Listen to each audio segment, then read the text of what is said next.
good, family? We are back for another episode of the Family Bloodline Podcast on the Wednesday night. And since it is still technically Financial Literacy Month, we would like to welcome back Lynn and Stephanie Medeiros. Stephanie Medeiros, of course. Always a pleasure to have y'all on. And with that being said, we'll go around real quick because we got a lot to jump into. And I don't want for Stephanie and Lynn, whenever this makes sense to pop in financial literacy, by all means, educate us on that. Tell us what it means and how you can make it make sense to us, especially in the economy that we're dealing with right now. Okay. We just went through the first 100 days with the current POTUS. Okay, audio on TikTok's messed up. Gotcha. But we all see how that has gone, and we're just gonna keep pushing. That's all we can do. But real quick, how has everybody been doing? We'll start with you, Deuce, with the new look. Yo, I'm gonna tell you what happened, man. Went to the barbershop. I told my boy to tune up the fade, man. He's been doing it for a minute. I don't know what got into this guy. But when he was done, he had me looking like a state trooper, man. Had me looking like I was about to write tickets to everybody. So I said, yo, just chop it off. I said, yo, give me the rich. Give me the rich, man. Me and Rich are gonna be twinning. That's what I got right now, man. Amazing how you have to bring somebody else in there with you. That's I got you though. I got you. Stephanie, Lynn, how have y'all been doing? Oh, we have been great. We had a super busy weekend and super busy day. And man, I'll just say that we have godsons that are they visited here from Virginia, and they are 6'4" and 235, and how much is the other one? 250. 250. So they little bitty things. Look, but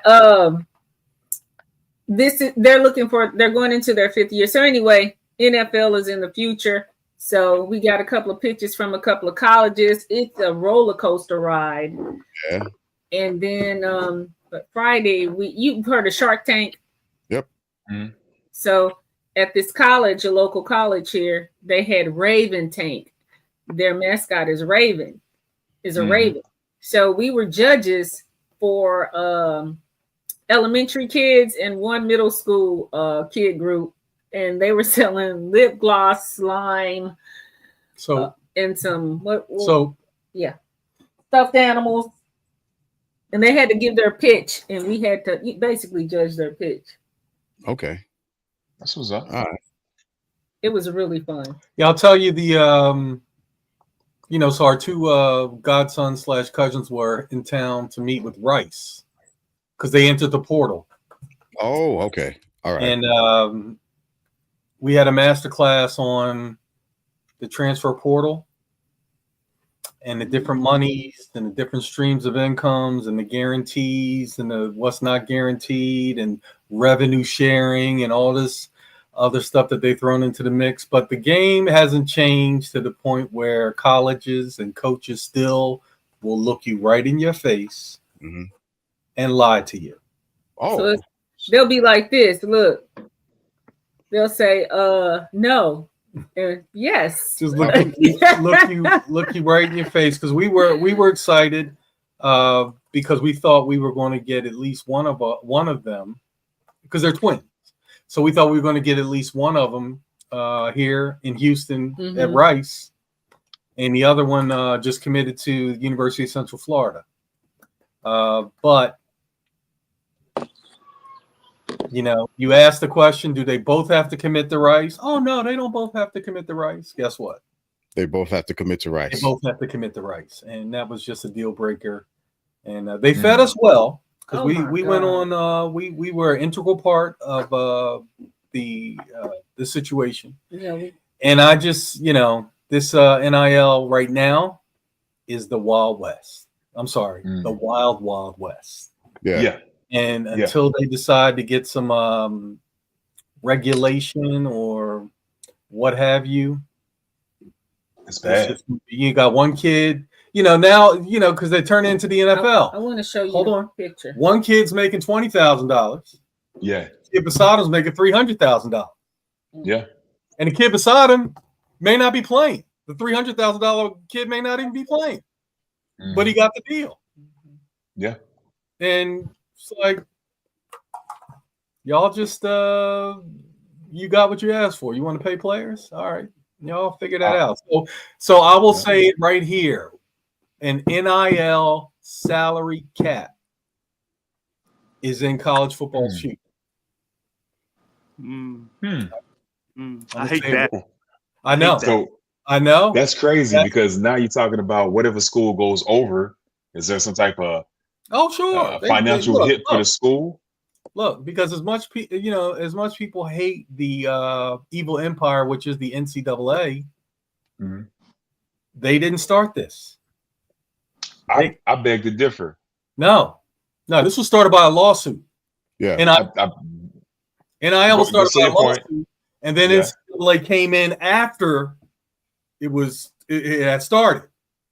And now everybody's why was the lawsuit? Why was the lawsuit issued? Huh? Why was the lawsuit issued? Oh, because people weren't getting paid for their name and image and likeness. I think the NCAA could have done a stipend, fixed all that. That's all they wanted in the beginning, just some money. Yeah. Yeah. So that's why I think I blame them for this whole situation. It's not about blaming. I'm just talking about starting. Where it started was California. They won the lawsuit. Mm-hmm. And now you either got to fight in court for this or you just go along with it. And that's what I'm talking about. Okay. That was the start. But you're right. If the NCAA had got in front of the lawsuit and just paid everybody across the board the same amount, we wouldn't be here. Like a salary cap. You're right. That's a good idea. It's messed up, but it's a good idea. It's where it's going because the money is uncontrollable. You can't see it. We'll put it up here. Can you guys see that? Ooh, hold up. Wait. Well, there you go. Yeah. Can you see them little babies? Yeesh. Yeah. Golly. Yeah. Big guys. Yeah. Y'all pour a refrigerator. Huh? So y'all pour a refrigerator. Right. But I was hoping that he would because I know he would have stayed here. Yeah, because he had already said, "Yeah, I'm staying in y'all guest room." He had already claimed the guest room. I was excited, but to have him disappointed like that because what they do is they play the twins one against the other. Of course, and that's just not. I can't respect that. And the whole twin dynamic is even deeper than just a sibling dynamic. So do they play the same position? Well, actually, they're both going to play linebacker, but the one that was going to be here, he was going to be playing D line because it's Rice. Oh, okay. It's Rice University, not UT. Rice. The Harvard of the South, as they like to call themselves. But they look. They playing like the big boys. They line just like them. Look, level of intelligence out the window. They lying just like the rest, and I was truly hurt and hurt bad for But like I said, it was a masterclass and where this thing is going. So that's my 2 cents at the beginning. So, Rich, how are you so far? Anything in court, or are you just still in court? Still in court. Turned in a opening brief for other loss that I lost in the lower level that I appealed. In the state of California, anybody can call and say that you're an unsafe driver, and then DMV can decide if they want to force you to prove that you are a safe driver. That person can remain anonymous, and you can't find out who that person is. So I sued DMV to release that name. I've lost in the lower court. I've taken it to the appeals court. We'll see how it goes. Okay. Well, speaking of courts, that will be a position of first transition, as a matter of fact. Well, let me say how I've been doing this week. I don't want to forget about myself. I'm good. just gonna say, what about you? I'm good. I got students this week, and just long days of instructing. That's the long and short of it. I did get to see one of my former one of the soldiers that used to be in one of my down trace. I hadn't seen him for a long time. Great soldier. Ended up getting promoted a couple of times. Outranks me now. Has a really tough position as a first sergeant.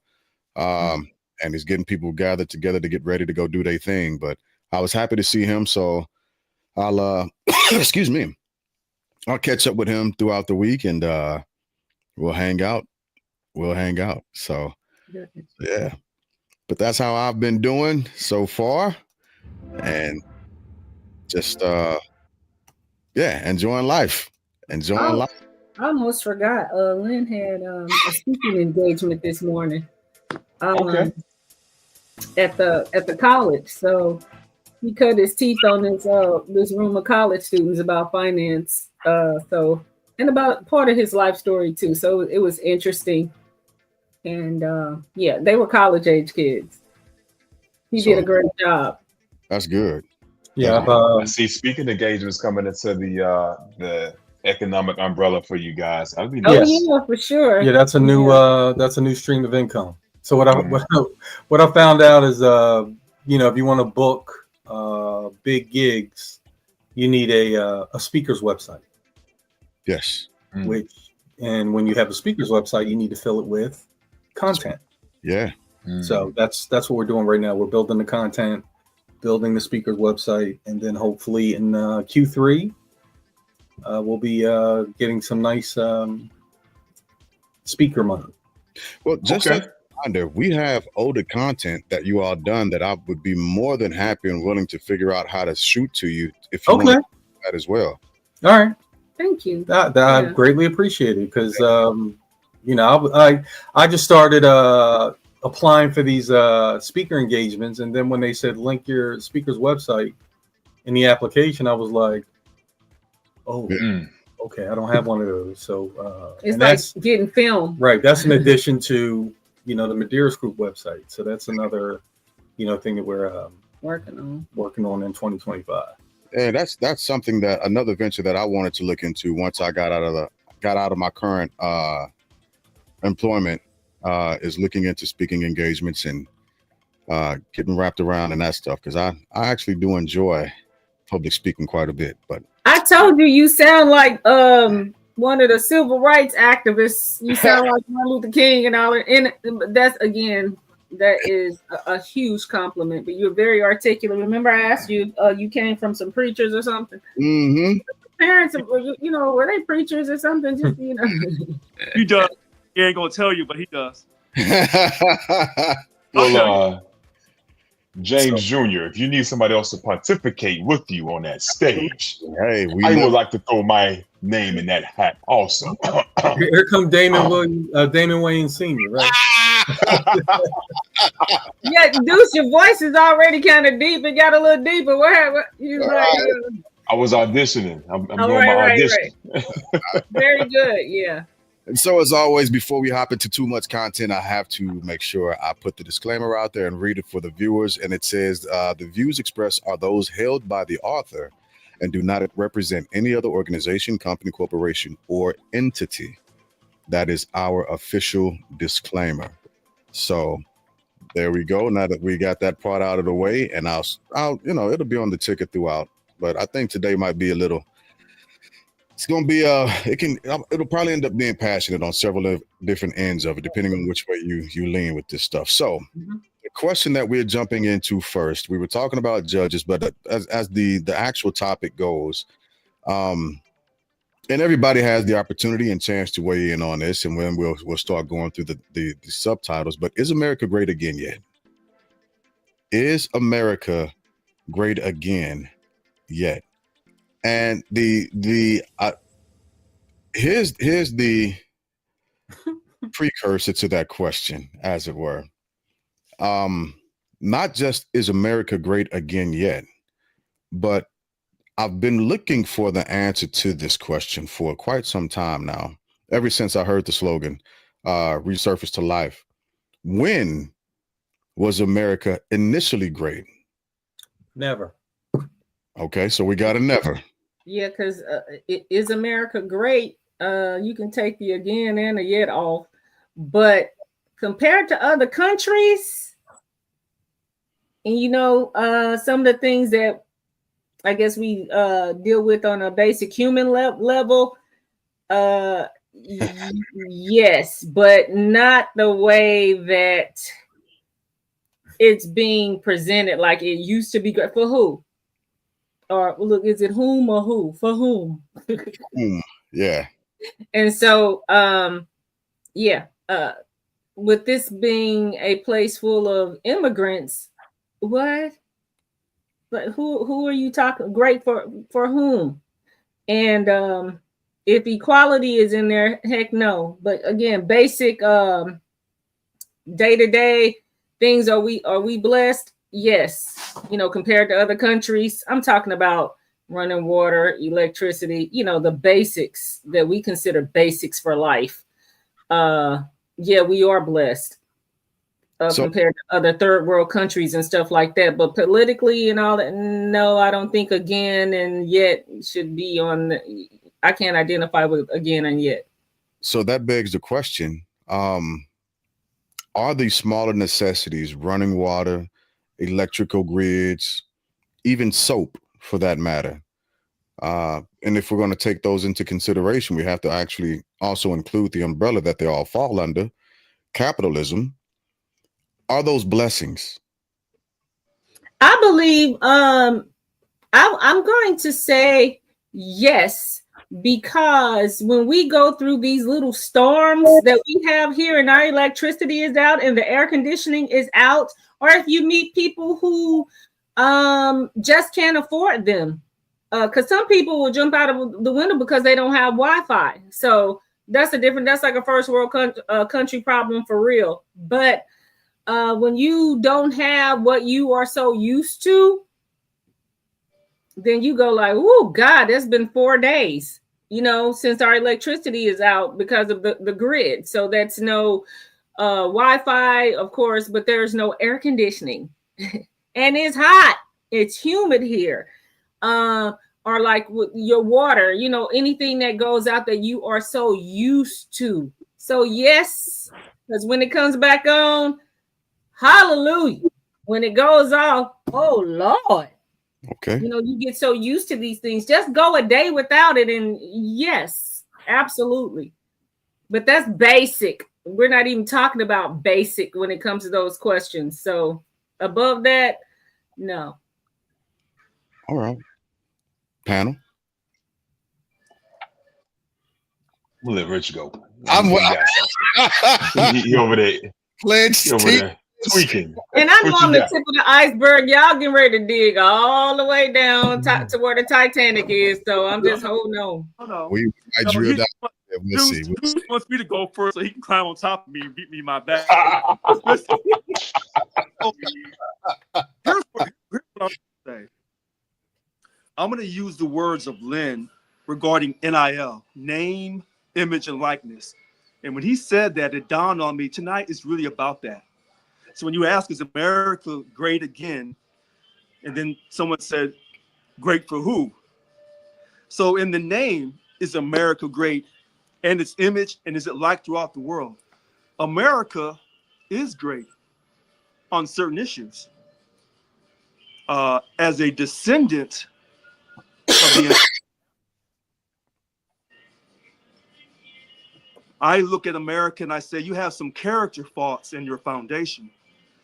And when you have character faults in your foundation, you can make amendments and you can rehab the home. But if the character faults are so deep in your foundation, do you have to destroy the whole house and build a new house? I'm not sure.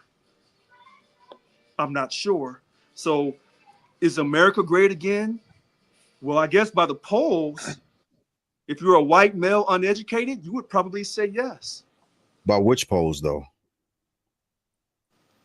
Any of the polls, the number of white males who are uneducated would say, yes, America is going that direction. That's why they voted for this particular president to be reelected. If you ask other people, maybe minorities, they would say something different. So I think when we say the word great, it's subjective. I believe in God through Jesus Christ. To me, that is great. But to those who say that Muhammad is the last prophet, all praises to Allah. And peace be upon him. Allah is great. And then for some who say that they're from the 12 tribes, or they claim to be from the 12 tribes, and that they'll protect Israel to the dying day, that is great. So the word great is subjective. As in regards to capitalism, I do think America is really good at capitalism. Is it also really good at exploiting minorities? Yes, it's great at that too. So overall, is America great? For some people, yes. For other people, no. Okay. Would I trade this country for another country? Not right now. I got to see who all over there first. As a veteran of the military, I said I was going to die for this country for a period of time. And for me to say that I would trade this country for another country, when I initially said voluntarily that I would die for this country, even for those who said that they don't find me as being their equal or find my people, I say my people because everyone that comes from Africa, some of them say they're immigrants. I'm a descendant of the enslaved African. I am not an immigrant to this country. So with that being said, it's all subjective. Well, so that begs the question then. If you are moving it under if you're aligning the definition of greatness under subjectivity, then let's put context to that. Let's give it some actual texture, and let's actually hold that up so that we can pull out objective truth and facts with this to our Constitution. Constitutionally speaking, taking everything you said in consideration and giving it a form of objectivity. And this isn't to force you to lean one way or another. It's just simply a question. That's all. Right. And I want to say that because I know people will hear this later and say, oh, see, that guy, he's this or he's that. And so that's not what the question is about. It's simply digging just a little bit deeper. Objectively, holding ourselves up to the bounds of the 27 amendments as they're put forth. Greatness, has it been established? So if you look at the Bill of Rights that became kind of like our first 10 amendments or whatever, the freedom of speech is incredible. In some countries, you don't get your freedom of speech. I think that's amazing. The Second Amendment, the right to bear arms to protect yourself. I think that's amazing.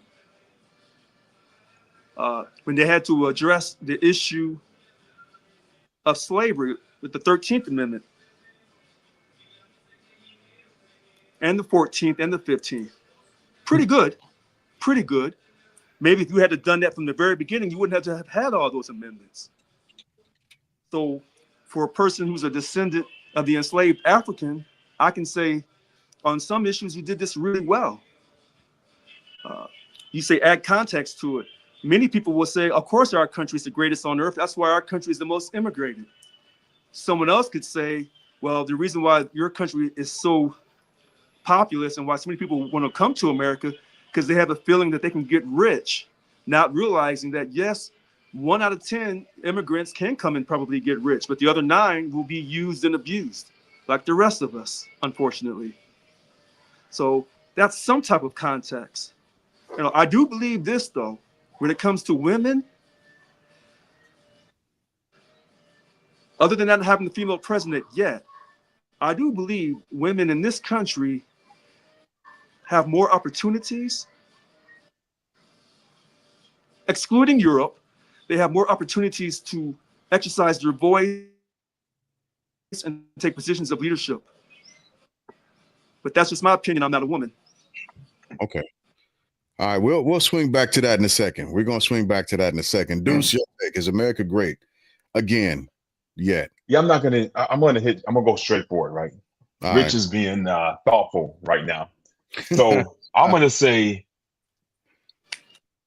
in the context of great, yes. Morally bankrupt, yes. Have some names for you guys. Mm. Sophia Rain, Julian Ashby, Sean Carter. Of those three names, you might know Sean Carter. Drug dealer, rapper, billionaire, America, right? Julian Ashby. This dude was drafted in the NFL as a long snapper. I didn't even know you can get drafted as a long snapper. I thought that was an additional duty for like the second or third center, right? I didn't Special know you could teams. get drafted like that. Special teams. Yeah. Special teams. Yeah, special teams. I thought those were people who made the cut, right? So the minimum wage in NFL for the average long snapper is $750,000 a year. $750,000 a year. Average pay is 1.2 mil, right? The other name I listed, Sophie Rain. She's the top earning OnlyFans model in the US. The mass profits of over $50 million. So we got somebody who's climbing the chain in sports, music, whatever you want to classify OnlyFans as. Entertainment. Right? Entertainment. And then in other categories, you could climb and chop. So I think Rich kind of touched on it. As far as money, capitalism, great. Morally bankrupt, for sure. But then other factors of greatness, U.S. military, who gonna touch us? Influence around the globe, we're still number one. But it's like when the Boston Celtics were still number one as Detroit was coming up back in the 90s, right? When the Lakers, Boston was great, but then Detroit came back with those back-to-back wins. We're like we're the Boston Celtics with bad back Larry, right? So that's how I view it, man. Is America great? Yes. Do we have problems? Oh Lord, we can go podcast every day for the rest of this year and still not touch all the problems.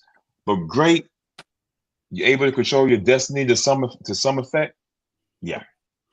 And when I go to any other country, I got to travel some more. So if y'all want to send me some money, I'll put my Cash App up after this podcast. If the fans want to help me explore the world to find another country, I'll do that. But that's the answer to my question. That question there.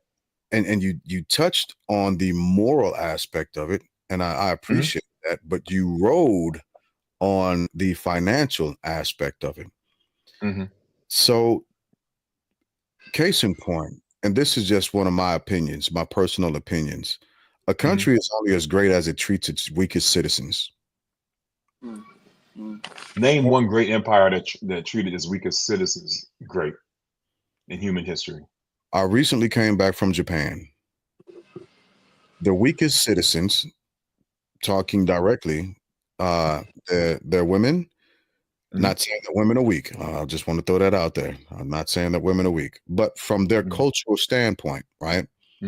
They're women, they're children, and they're elderly. When I got on a train and I observed how their culture interacted with those three classes of people, when elderly got on, they immediately stood up so that the elderly could sit down.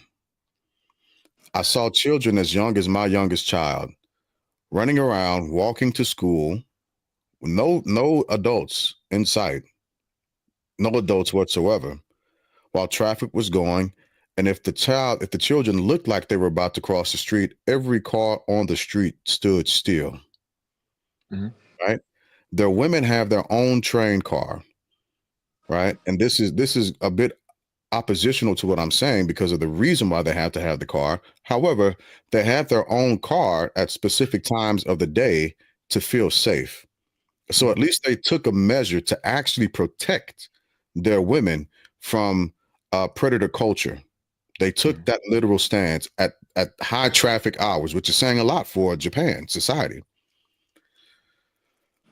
So putting that in context, and digging a little deeper into the fabric of America, not simply not weighing everything else against the capitalistic nature of America, the question remains, how is America great? Or is America great again yet? Is America great? When was America great?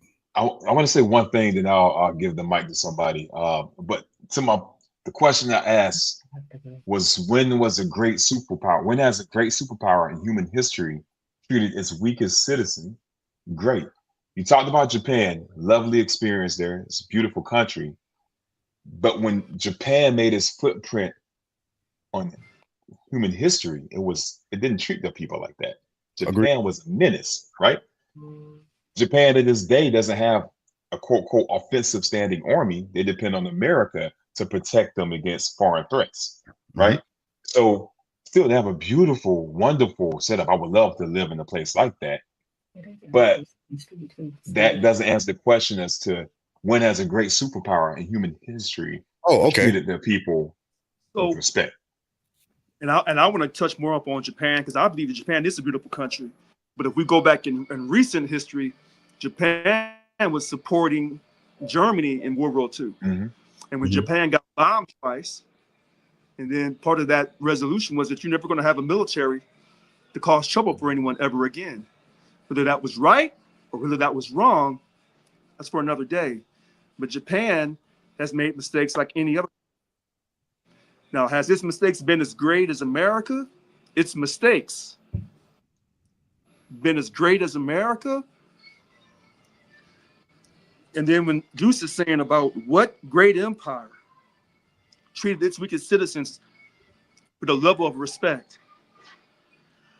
it's hard to answer that, because we don't know, when they tell us about the Roman Empire and the Roman Republic, if they're telling us the whole truth. Because I don't remember when they talk about these two different empires of Rome, about the Black Caesars that they had. I don't remember that.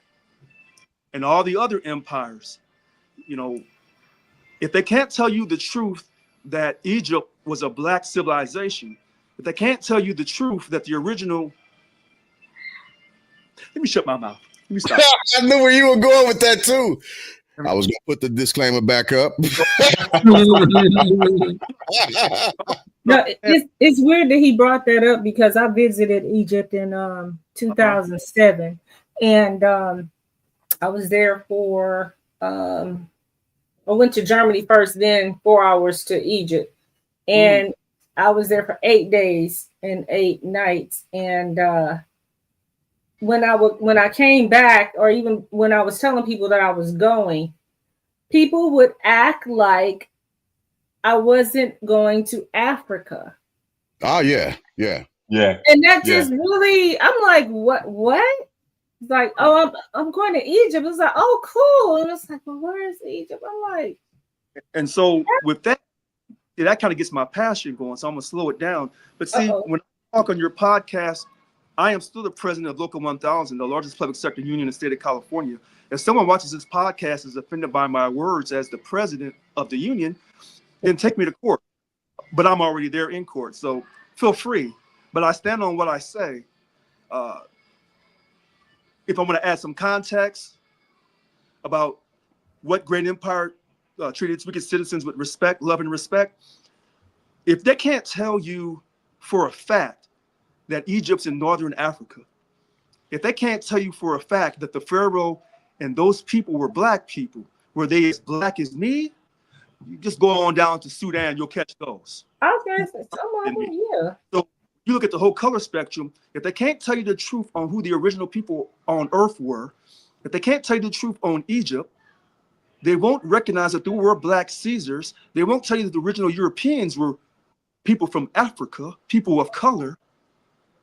If they won't tell you that part, then I don't know what we can really believe, because one source may tell you one thing about America, another source will tell you something else about America, and then these two sources will argue over the name, image, and likeness. How great was America in the past?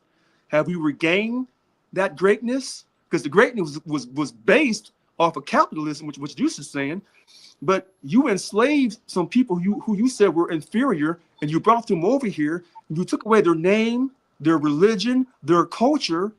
You had to have the greatest war on American soil, civilly, and then you still have confusion up to this day because they won't tell you the whole factual truth.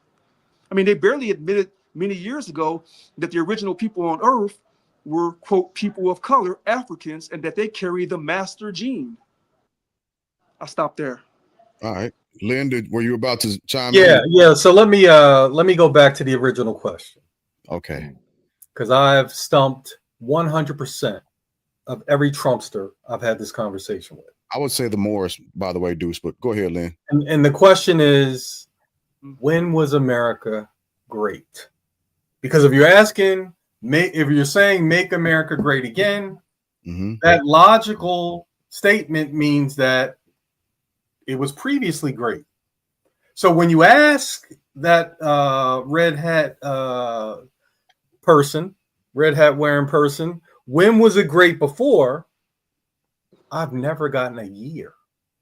Nor have I. I've never gotten a decade. I've never gotten that, because people know with me, I'm going to keep coming at you. So is America great? No. And piggybacking on what you said, Jay, America will never be great until all of its occupants can operate from a level playing field in all arenas. And for that, we're not there. So what I would say, I'm a big trajectory person. I will concede that America is on a trajectory to become great, but we are not there yet. And I'm on my third passport, so I've been some places. Yeah. And I'll never forget, I was in Trieste, Italy, when I was in the Navy, and I was out with some white boys, some Hispanic dudes, and some brothers. And we went to this nightclub, and the dude at the door said, "No Americans." Whoa. So Whoa. I was cool, because if the attitude is no Americans, I don't want to go up in there. Yeah. Yeah. I don't want to eat your food. I don't want to drink your drink. No Americans. But hold on. So the black and brown people in my entourage got that lickety split. Yeah. But guess who still tried to make entrance? Yep. Yep. The white folks. Mm-hmm. And then when the dude had to say it again, no Americans, I had to pull one of them to the side. I said, "How's that feel?" Ooh. Oh. I said, "Don't answer." I said, "Don't answer. Let's just go to a better place." And we went. We all stayed together, and we all went to a different nightclub that said, "Oh, Americans, come on in." When they was giving people $100 for a $5 Zippo lighter. I mean, it was crazy. But that's, what I've seen. When I was in Paris, I couldn't get a taxi the same way I couldn't get a taxi in New York City. Yeah. Mm-hmm. But now it wasn't the black man in Manhattan. It was the American man in Paris. So Fair enough. when you get back to these United States, you do feel like this is the greatest, but the greatest is not great. Just imagine a basketball team, and this will resonate with some people, that didn't want to have black players. Yeah. Is that a great team? Is that a great team? Maybe on paper. No, it ain't, not on paper. Ask Pat Riley in the University of Kentucky. Oh, no, I get you. Ask him.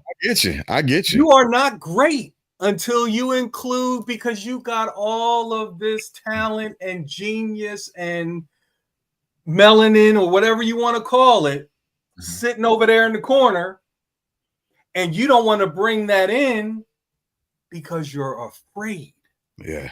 because you're fearful, because you're worried that this Right. person is going to take your shine. And you cannot be great in my book if you are fearful of the next man.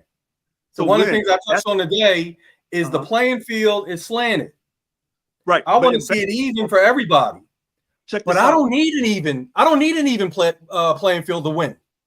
Right. These boys know I can beat them on a slant. But that same argument you just made, and it's a hell of an argument, when they talk about the greatness of Babe Ruth, baseball wasn't integrated during his time. Yeah, that's So why. some have gone after Ruth, while other people have defended Babe Ruth. Okay.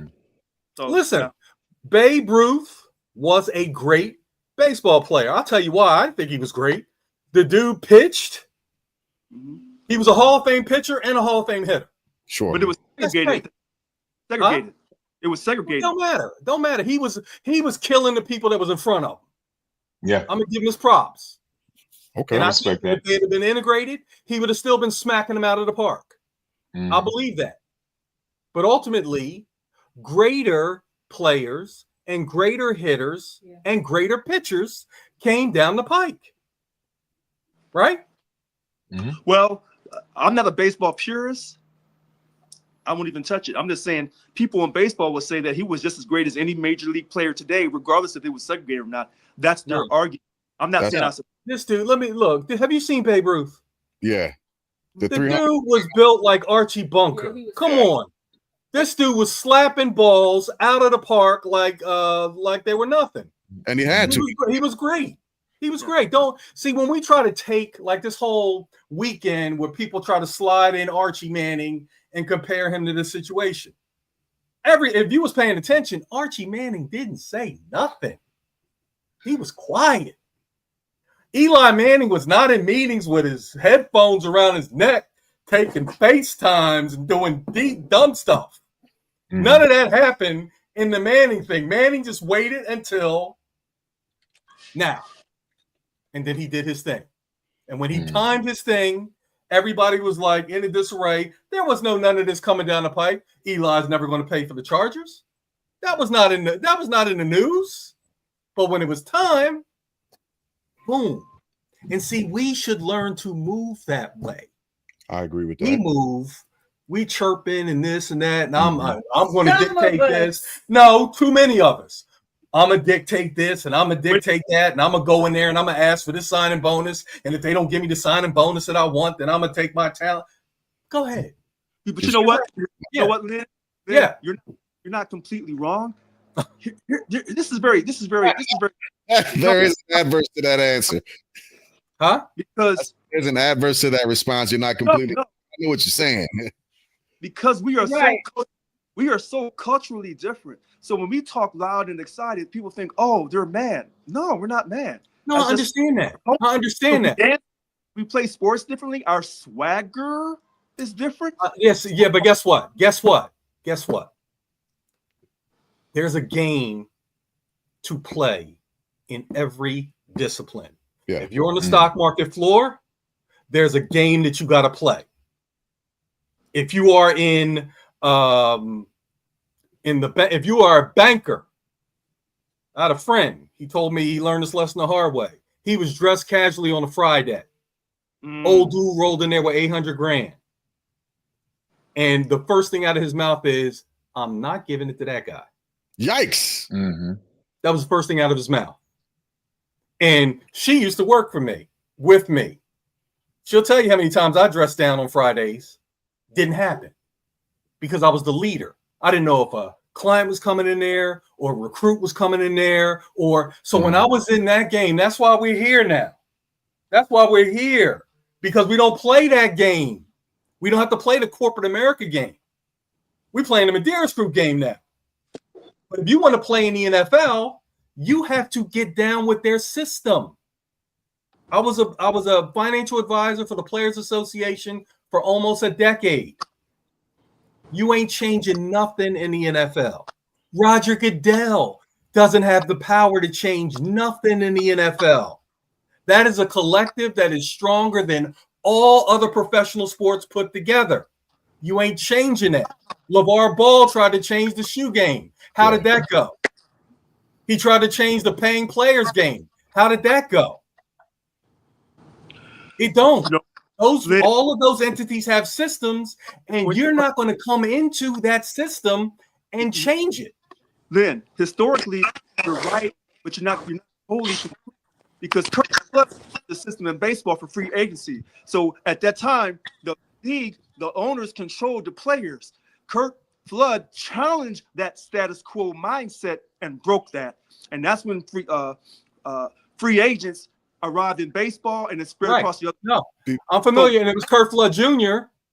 And I'm familiar with that. I'm familiar with that scenario. But did he change baseball On free agency? Yes, he did. It's Reggie White. Reggie White did it with the Eagles. I mean, before we but the NFL draft, the process, I'm sitting down for a job interview with someone who has the power to hire me. Right. I have to behave a certain way. And so that's what people get lost in. And Deuce touched on it with immoral, this, that, and the other. It all comes down to one word that starts with a B: behavior. How do you behave? To me, we have an immoral president. I don't like the way he behaves. Right. Before I even get to his politics or anything else. Don't go too far into that because we're going to touch that. Yeah, we're going to swing back. But let me just put a nice little bow on this. Is when we understand that there are systems in place. And any hunters? Anybody here hunt? Yep. Okay. Have you ever seen an old deer with big old antlers and things like that? With a 10-point rack? Huh? With like a 10-point rack? Yeah. Yeah. Maybe a little gray goatee like mine? You don't see it that often, but but you know how you see him at all? By being quiet. That deer played the game. Yeah. That deer said, when I see these stupid people coming in here with orange vests and them fire sticks, I need to move correctly. That deer that you saw played the game of hunting season. Yeah. If you don't play the game of hunting season, you're going to end up on the front of somebody's pickup truck. And that's a fact. That is a fact. That ain't my feelings. That's a fact. So we got to make a decision. You don't want to play the NFL's game? Start another league. Rock and see how that happens and see how you make out with that. But if you want to be in the NFL, you got to play their game. And if you don't, because when I was moving out of that, the team where you went to, this is when I knew your career was finished. When you went to the Raiders. Yeah. And then the Raiders cut you. The only one to survive the Raiders, quick off the top of the head, was Randy Moss. He went to the Raiders to die. And then Tom Brady said, yo, give me, I'll take that. All right. I can get some more jewelry. I can get some more jewelry with that. Reeling it. I know, so right? That's what we as a collective have to understand. If we're going to play a certain game, you got to play by the rules. And you know what's funny about that? Rich, hold on, because I don't want it to make it just you two. We got a new panelist, younger brother. He was on last week. He joined us last week. We saw Key commenting.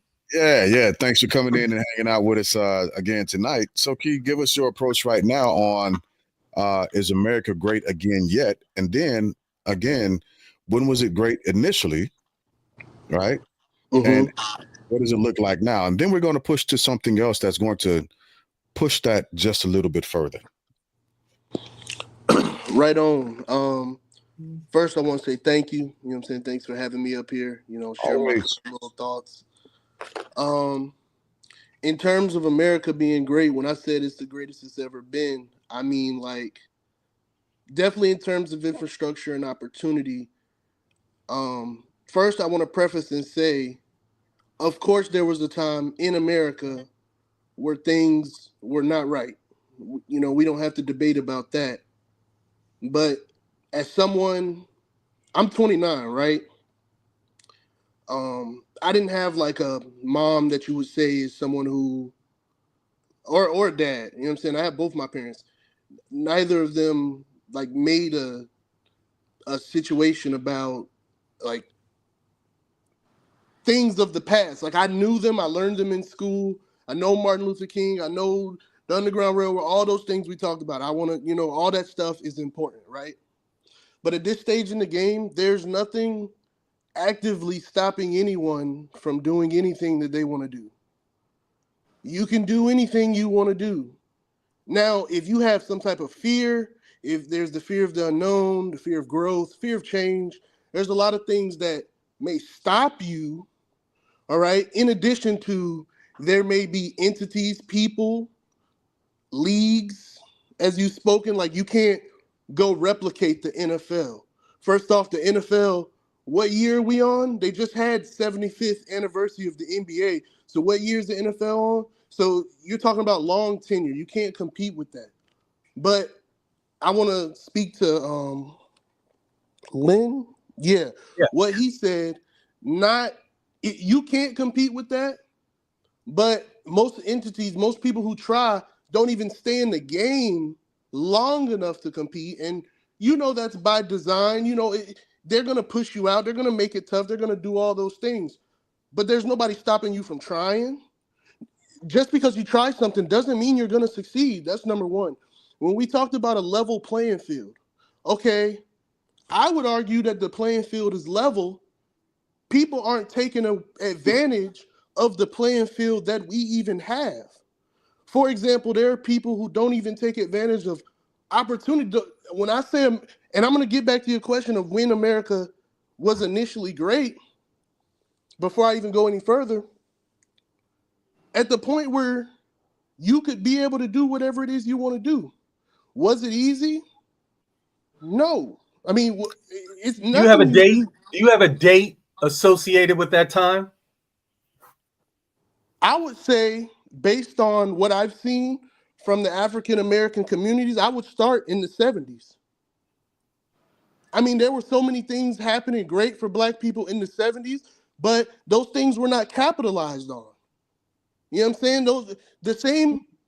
There's opportunities. For example, give one example for the panelists. One example of things that were great in the 70s. One opportunity that was great in the 70s that we did not capitalize on. Because I'm here to learn. Hook me up. Well, Just one example. One clear-cut example. Of an opportunity that wasn't capitalized on in the 70s. Yeah, a great opportunity that we as African Americans did not jump on in the 70s. Because I was a single-digit kid then. Well, Lynn, I don't want to say that there was an opportunity that we didn't capitalize on, because in every sector, there was somebody who did the impossible that nobody thought was possible that got us to where we are today. So I understand America is not great, but when I look, when you say that, but then you talk about other countries, you completely move the goalpost. Like if I didn't talk about other countries. I'm in general. If you're asking America's great, America is a country, right? Yep. Okay, so what are we comparing it to? Are we comparing it to other countries, or are we comparing to another world? If I say America, I could tell you this. I believe, I feel that America is the greatest country. Thanks. But not great. And I said they're on a trajectory to become great, but right now the snapshot is not great. And the reason I say that is because all people are not being treated equally.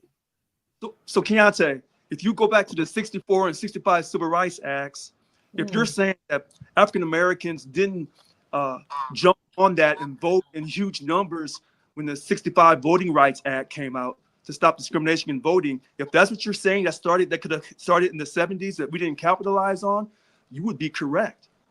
If you said that Black people didn't go to school enough and try to produce when they stopped the segregated facilities with the 64 Civil Rights Act, we didn't take that and run with that in the 70s, you would be correct if that's what you're saying. Oh, but we talking about desegregation in schools, and you're saying that people, if that's what he's saying, that enough of us, then they get sprayed by water hoses. Right. Yeah, Two. Let's not forget about, you have to be close to those schools. Let's not forget about redlining discrimination back in the day. If we had a great neighborhood, building lakes on it, highways going through it to divide the Black economy, let's not act like there weren't programs, institutions back then that held us back. We Yeah. were trying to swim with the anchor around our ankles. Yeah, I'm because not- the 70s, I mean, I was about to ask you, what about the 60s? I mean, the 70s came, I mean, we're living in the 70s, but you're still trying to make the stuff that we fought against real in the 70s, because just because it's put into law does not mean that it was allowed still. You Mhm. understand what I mean? So there was still that fight, that stigma, and quite frankly, some of that stench still lingers today. If you were to really pay attention, it's just, I feel like maybe you should ask I don't know, your grandparents or even your parents something that they went through regarding that, or what they still feel about that today. Because this is the thing, when you're our children, we're protecting you, so you don't feel or understand the ramifications of all the hell that is out there, you know, breaking loose, because we are covering you. You're the baby chicks. Nobody even sees you up under us, you know. I'll say this: I absolutely appreciate your perspective of America being great, but let me put it in context, because what I did, it wasn't Land that did this. I began to compare America to other countries. That was my statement. So I will retract that statement, and I will simply put a mirror up against ourselves. When we look at the mirror of the Constitution of America, and versus how we actually interact with its citizens based off of the Constitution, I think that would clarify multiple different points of insertion, right? So is America great again, or is America great yet in comparison to its actual Constitution?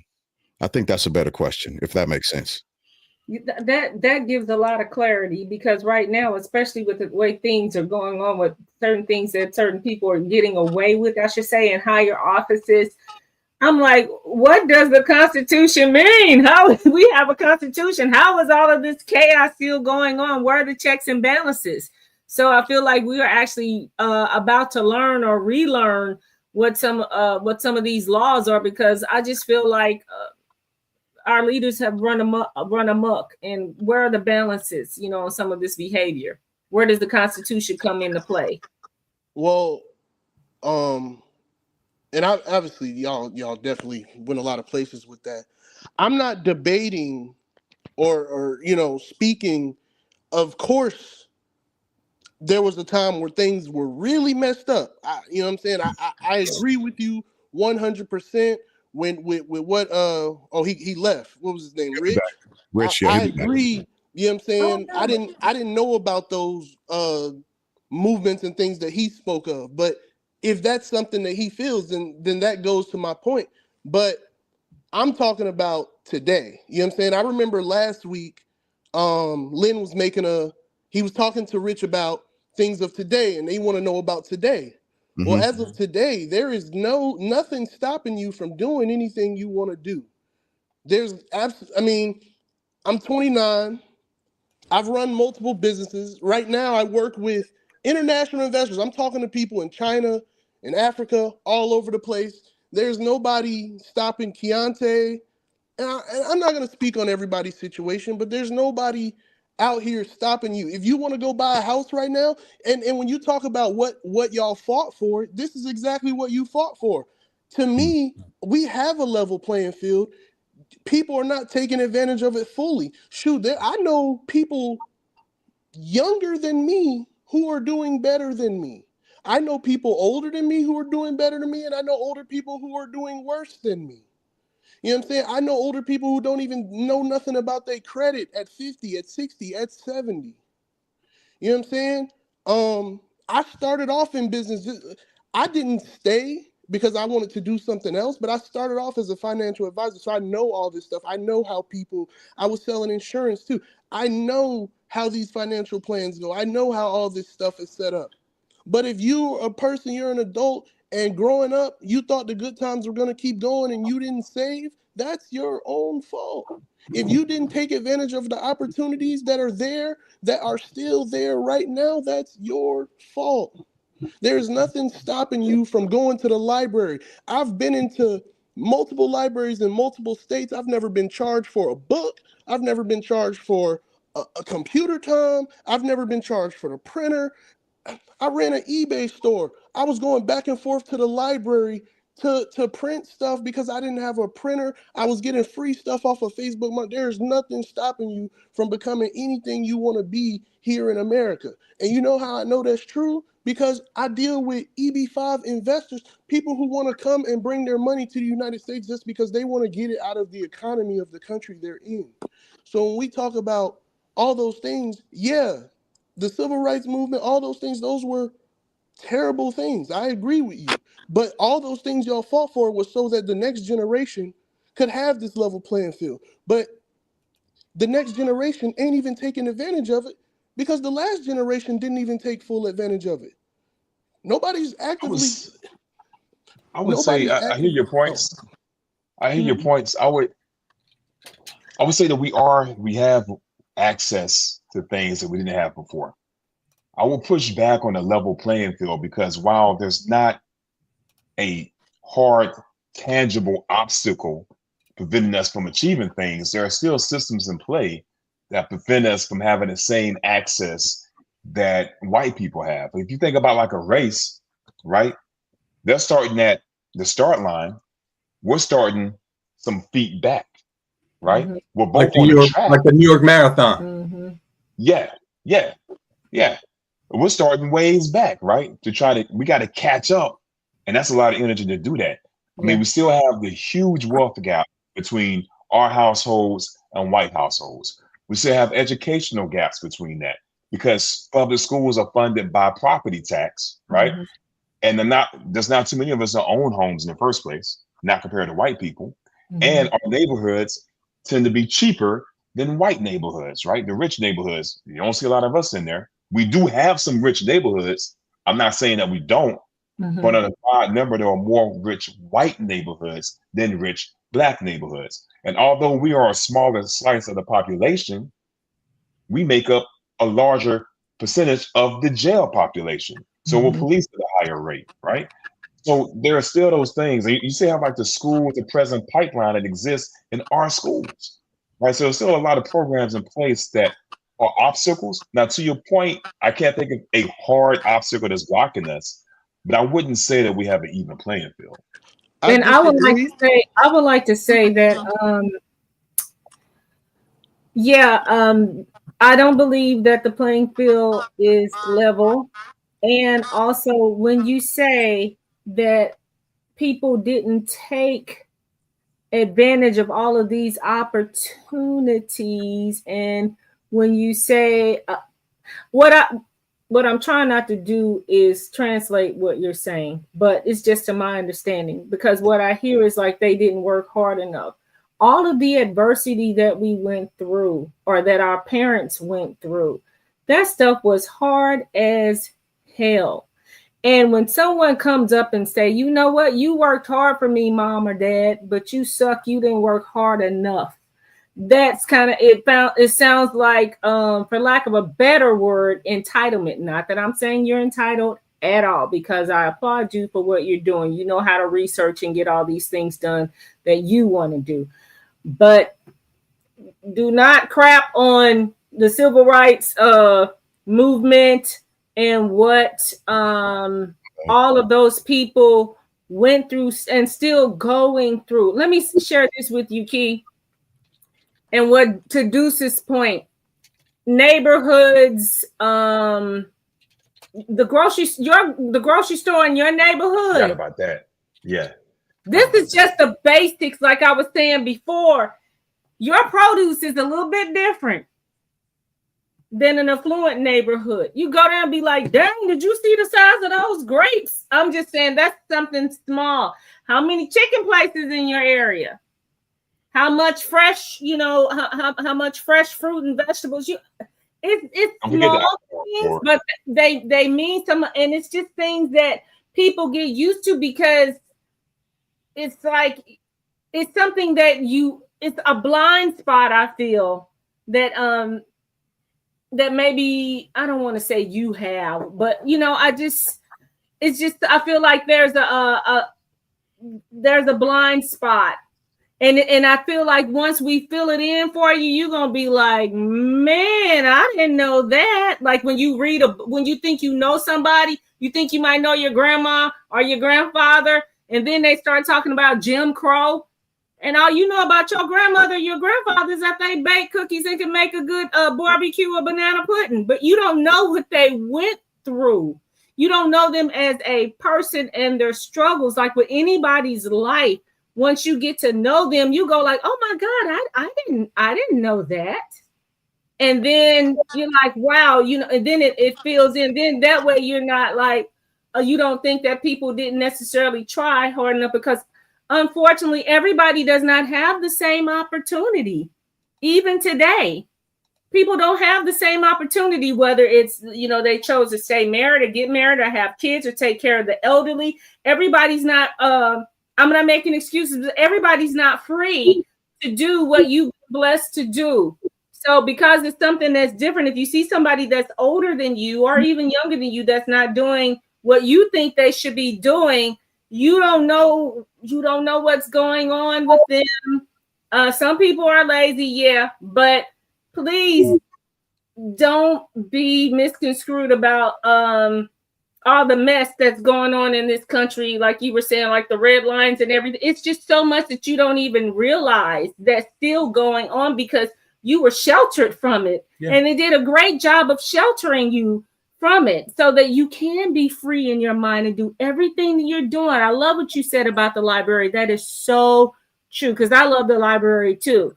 But I just want you to make sure right now, being 29, because you're ready to be 30 now, you're ready to be old to these teenagers. I'm just telling you, because they talking about we was born in the 1900s. So get ready. But yeah, open your ears, and people that are older than you, like this panel here, let one of us tell you something. I guess I can experience our story. You will be shocked. I didn't think that still happened today or ever happened. And then it won't stop you from doing what you're doing, but it will just like open your mind or your ears a little bit more to see all the crazy stuff that still goes on today. Okay, let me just add one. Let me add one thing real quick. I promise. So the world, not just the United States, the world is set up to accommodate left-handed people or right-handed people. Right-handed people. Don't everybody answer at once. Right-handed people. Right-handed people. Are we ever going to change that? No. If you have a problem with it, can you switch hands individually? Yep. Yes, you can. But the world is not going to flip-flop and be set up to accommodate a people, because 1 out of every 10 people is born left-handed. So what I'm saying is there are systems in place, not just in America, but worldwide. Yeah. Mm-hmm. The world is set up, and I noticed because I have a left-handed son. And see, when you have this kind of stuff close to you, it makes more sense and more impact. Thousands of people die every year simply because the world is set up to accommodate right-handed people versus left-handed people. So thousands of left-handed people die needlessly every year just because of the accommodation for the right-handed person versus the left-handed person. Here's another one. Just think of anybody that you know that's disabled, and I'll leave it there. So we got to let Key respond. Go ahead. Yeah. Please. First, I want to start with the civil rights movement and everything connected as a whole. Sure. I'm not discounting any of that. Matter of fact, I think the position I'm in is very important because this is exactly what you fought for. Nobody is saying that stuff didn't happen or that we don't appreciate it. Because of those things, where people like myself and the next generations beyond me have a very unique advantage to where we have ultimate access to everything. We are the now generation. There is nothing that you can't have within a day's notice at this point in stage in life. So when I speak on these things, I don't want to take it as like I don't appreciate the prior generation or that I'm not looking at those things, but I'm talking about now that there are still fights that are being fought in different sectors. And there are people in place in different sectors. When you talked about neighborhoods, Deuce, when you talked about neighborhoods, my closest friend is a real estate developer. He's a black man. He's 30 years old, building houses left and right. So it's like, if you really wanted to take heed on building houses and that years ago, I can't name you a single other developer. Do y'all have any developers in your families? Do y'all have any I got an electrician in my family. There are no more trades and stuff. None of this stuff is being passed on. So when I say that America is great, we don't even have to talk about other countries. You can choose to do whatever it is you want to do and do it. Are there systems in place that are going to stop you? They can try. But then we talk about believing in a higher power. So if there are systems in place and we believe in a higher power, whose power is it really? So I don't. It's a lot of those things I believe are distractions to make you believe that you can't do something. And am I saying it's gonna be easy? See, I think that a lot of times when people hear someone speak like this, they think that this person thinks in a cut and dry type of method. No, to replicate the NFL, it may take you 50, 60 years. But are you willing to put in the fight for 50, 60 years to build the next NFL? Are you willing to put in the fight for the next 20, 30 years to build the next UFC? Well, if you're not, then why talk about it? Because that's not the fight you're willing to fight for. If we sit here and we talk about what it is that all of y'all want out of life, right? If we talk about your ultimate goal, if we went down and looked at your goal board, everything on your goal board can be accomplished. And no matter what level you are, I've been homeless. When I was younger, I was homeless. I know what it's like to be in the real world. I don't know what this, I know you didn't say I was sheltered, but I know what the real world looks like. I'm in it. I talk to people. I'm not living on the internet. If you want to do something, you can do it. If you want to do something in other countries, you can do it. It's a ingrained belief system that I think and I don't want to disrespect y'all or ruffle any feathers, but it's like the older generation, y'all did it. Y'all did it. Y'all got us here. Thank you. Let me give you your flowers. You got us here. Now that we're here, let's do all the things that y'all fought for us to do. And if you're not trying to talk about buying up land, if you're not trying to talk about developing and building more houses, for example, the brother that died years ago, Nipsey Hussle, was doing the STEM program in California. So if you're not trying to do those things, do you know anybody? I'm asking all of y'all, do y'all know anybody that's got any programs or something on a larger scale, not just a local program? I mean something that you're doing on an enormous scale that's going to make an impact, or at least trying to get it to a scale that will make an impact. If you want to do lower income housing, you can do that. We had a group home down in Atlanta where we were trying to help black men get off the street and improve themselves. We gave them every bit of infrastructure. I took them to work multiple days, took them to job interviews, did so much for those brothers, and they treated that situation like it was nothing. And we were paying the rent, feeding those brothers, doing so much. So when we talk about the fact of the matter, I'm not saying that y'all didn't fight for nothing, but I see so many people not even taking advantage of the opportunity that we have today after all that fighting y'all did. And that's what I'm speaking on, especially since it's Financial Literacy Month. Right. So Keontae. Financial Literacy Awareness Month. Say something. Every time we have a talk between African Americans, it comes down to racism versus self-accountability.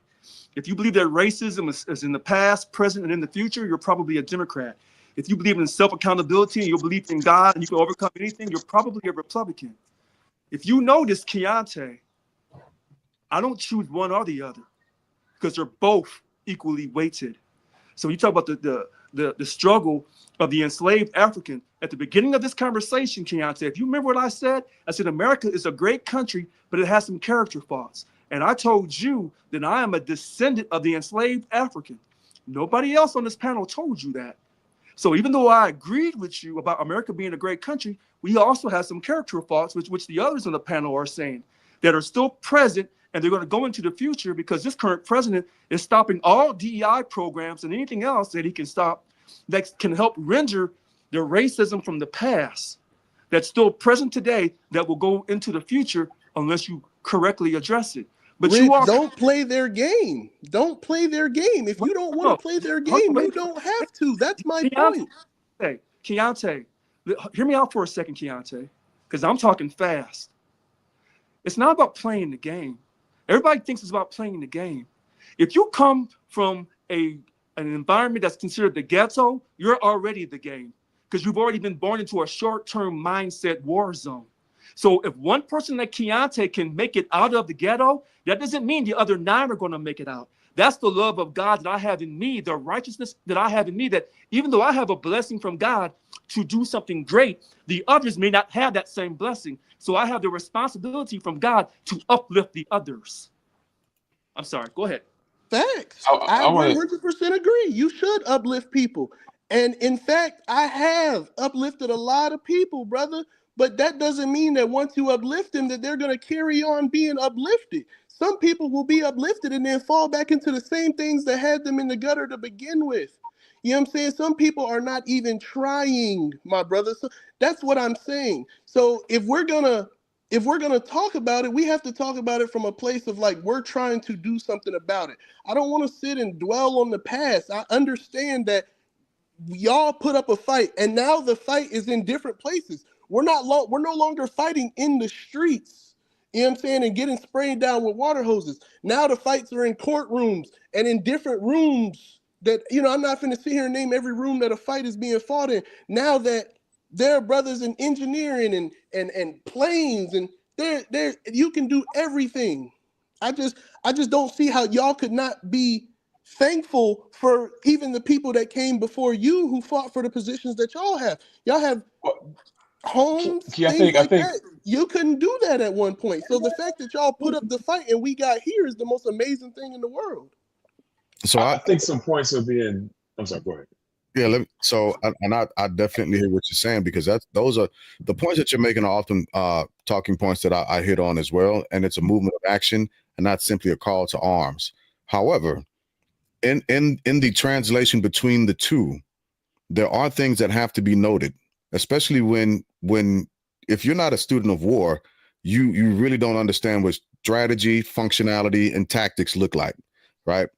So a lot of the things that you're talking about are very tactical, right? And when I say that, that's because you've put direct action to things, but you didn't do it in a strategic fashion. And that's not to say that your actions weren't honorable, because they absolutely were. However, strategy takes the full weight of the battlefield in consideration, with all of the elements of war that are concerning to it: the terrain, the weather, the actors, the actual equipment that's being used, the ways to get through, the logistics channels, right? Not just that, but it also takes another aspect into consideration, and that's the human variable. And in the American human variable, there's training that happens, and there's training that's happened. And one of the things that's happened to our younger Black men is they've been trained to think individualistically.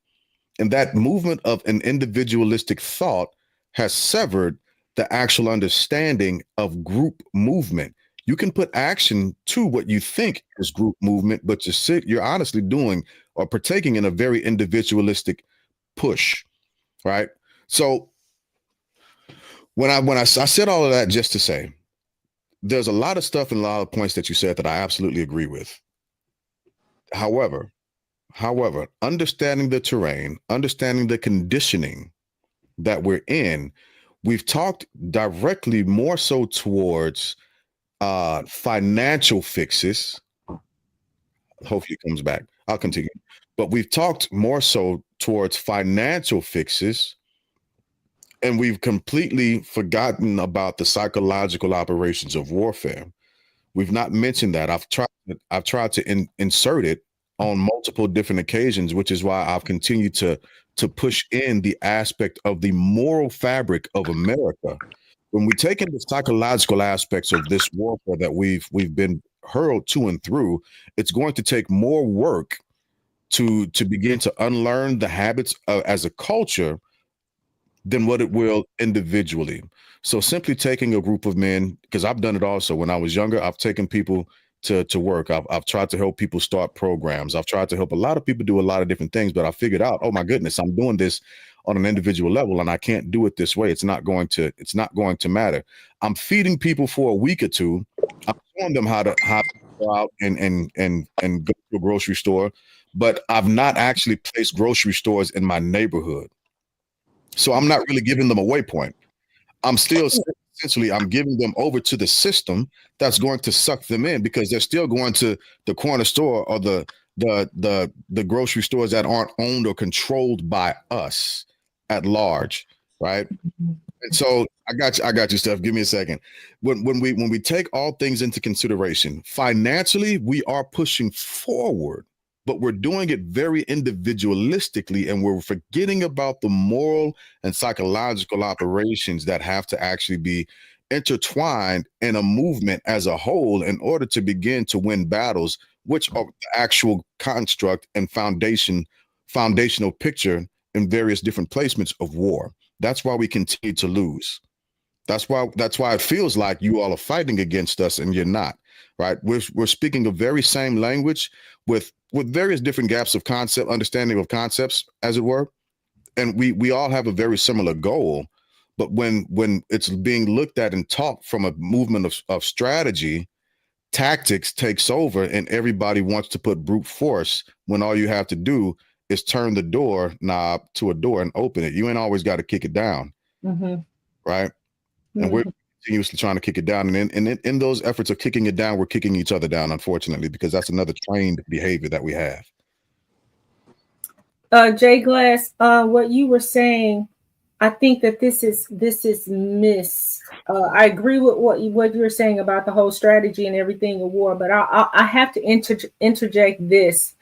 Helping someone on an individual basis, if I heard you right, that is not counterintuitive to what to the masses. Every little thing counts. It's called an act of kindness, paying it forward. Every little thing that you do. If someone needs a cup of water and you give them water, this is something that I had to fight against. It was like a false guilt. Lynn and I, we donate and we go down and we help feed the unhoused and the hungry people downtown, right? And for Christmas, I was just really excited to make them some toiletry bags and stuff. Because first of all, the Bible says that the poor will always be amongst you. There is no perfect world, okay? So I had these toiletry bags, and the ones that I had like a year before, oh my God, I was so proud of them. It had every little thing in there that you think you need, male or female, right? And this year I didn't have, as much money as I had the year before. And so I think I was missing like one thing, and I got so down on myself. And then I started feeling the pressure because all of a sudden, I have this false guilt that I am supposed to save the world, save all the homeless people or unhoused people downtown, or because they didn't have, the dental floss or whatever. I felt bad. But then I always joke and say in my Shana, now you probably know Willie Moore Jr., I finally got my peace. It's like, no, I asked you to help your fellow man. Every little thing that you do, it does help the culture. Jay Glass, that's why we're still here as a human culture. You understand? Little acts of kindness, random things that you do to help people. I don't have to have a grocery store to, feed the masses. It's each of our responsibility to help each other out. Like if you need $20 or something like that, everybody don't have to come and give you $1. You just gave somebody $20. They like bet, then they can move on, and hopefully they pay it forward and pay you back. Right. But do you understand what I'm saying? Every little thing that you do, even with this whole egg crisis and all of this kind of stuff, people get freaked out about all the stuff that's happening. And then, we go to the grocery store and they got eggs on sale because this store is like, it's an entity, but at the same time, they do what they want to do. You understand what I'm saying? Somebody's always there will always be a way. We were talking about a higher power, like P was saying, and Richard, but a way will be made. Now that's something we're always putting ourselves down, meaning Black people. I love Black people, and the older I get, the more I realize how, for lack of a better word, foreign we are. But we are, it's like we do things a certain way. But we are survivors, and we thrive in our own way, but we help each other. And that's how we got through, the civil rights movement. And that's how we're still going on today. Even a little thing, boycotting Walmart and Target. You don't have to do that, but I'm just saying, like helping your neighbor. If you got chickens, get them some eggs. All that kind of stuff. More people are starting to farm. So there's always going to be a way, but it feels like it's discounted when one person does a small act of kindness for somebody else. That one thing that somebody does for me or I do for you, it may mean the world for me, and that counts. That's something good about us. One point of clarification, right? When I'm talking about this, right? There's multiple different levels, right? So the saying goes, amateurs think tactics and professionals think logistics. So tactically, like everything does count. Every person counts. Boots on the ground absolutely count, right? That's just like going out into the neighborhood and giving vaccinations. But what point are those vaccinations if at the end of the day, after a certain amount of time, we can't help them figure out, hey, listen, there's actually a healthcare policy or life insurance policy that you need to get on. That's the strategic push of it. It's not saying that going into the neighborhood and giving vaccines or whatever the case may be isn't important. It absolutely is. But it has to be an end goal. Case in point, I'm glad you mentioned Target. I didn't want Al Sharpton talking to anybody from Target. I don't want him talking for me, period. They've had their fight. The battlefield looks different. Their tactics are no longer relevant. That's the truth about it. I wanna say something real quick. I definitely have taken in all your different points, and I just wanted to speak towards your example of like the soldier and the strategy and that you're not including the fact that before we even get to the strategy, there are soldiers who will not make the cut. You know what I'm saying? You have to speak on the whole process. Some people are just not cut out for it. And there's nothing wrong for that. There are people who have different roles. I'm not saying everybody wants to be wealthy in life. I'm not saying everybody wants to wake up on the beach every day. That may be my dream, but that may not be yours.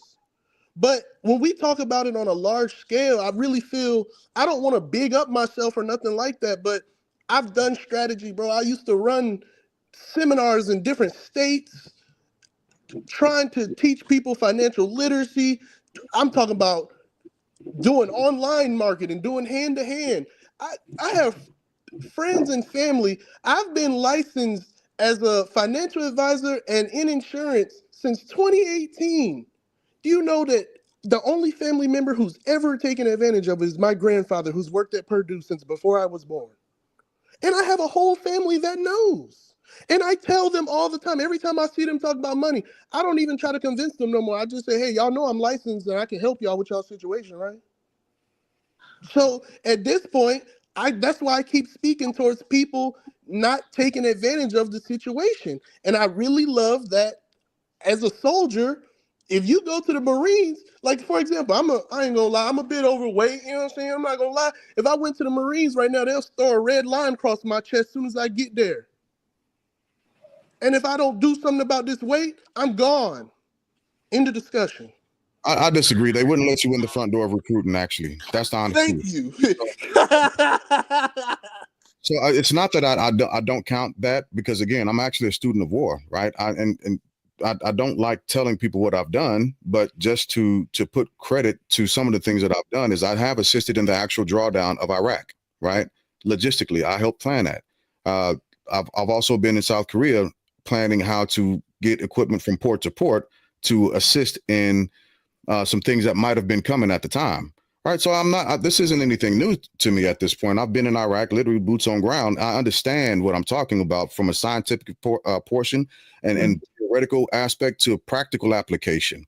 So the people that don't make it in the door, I'm not counting them in. Not everybody is supposed to be for the movement. Not everybody is supposed to be going where you're going. Not everybody's going to understand how life insurance is an actual waypoint, not the only point, but a waypoint to us in helping get family wealth. It's a wealth builder.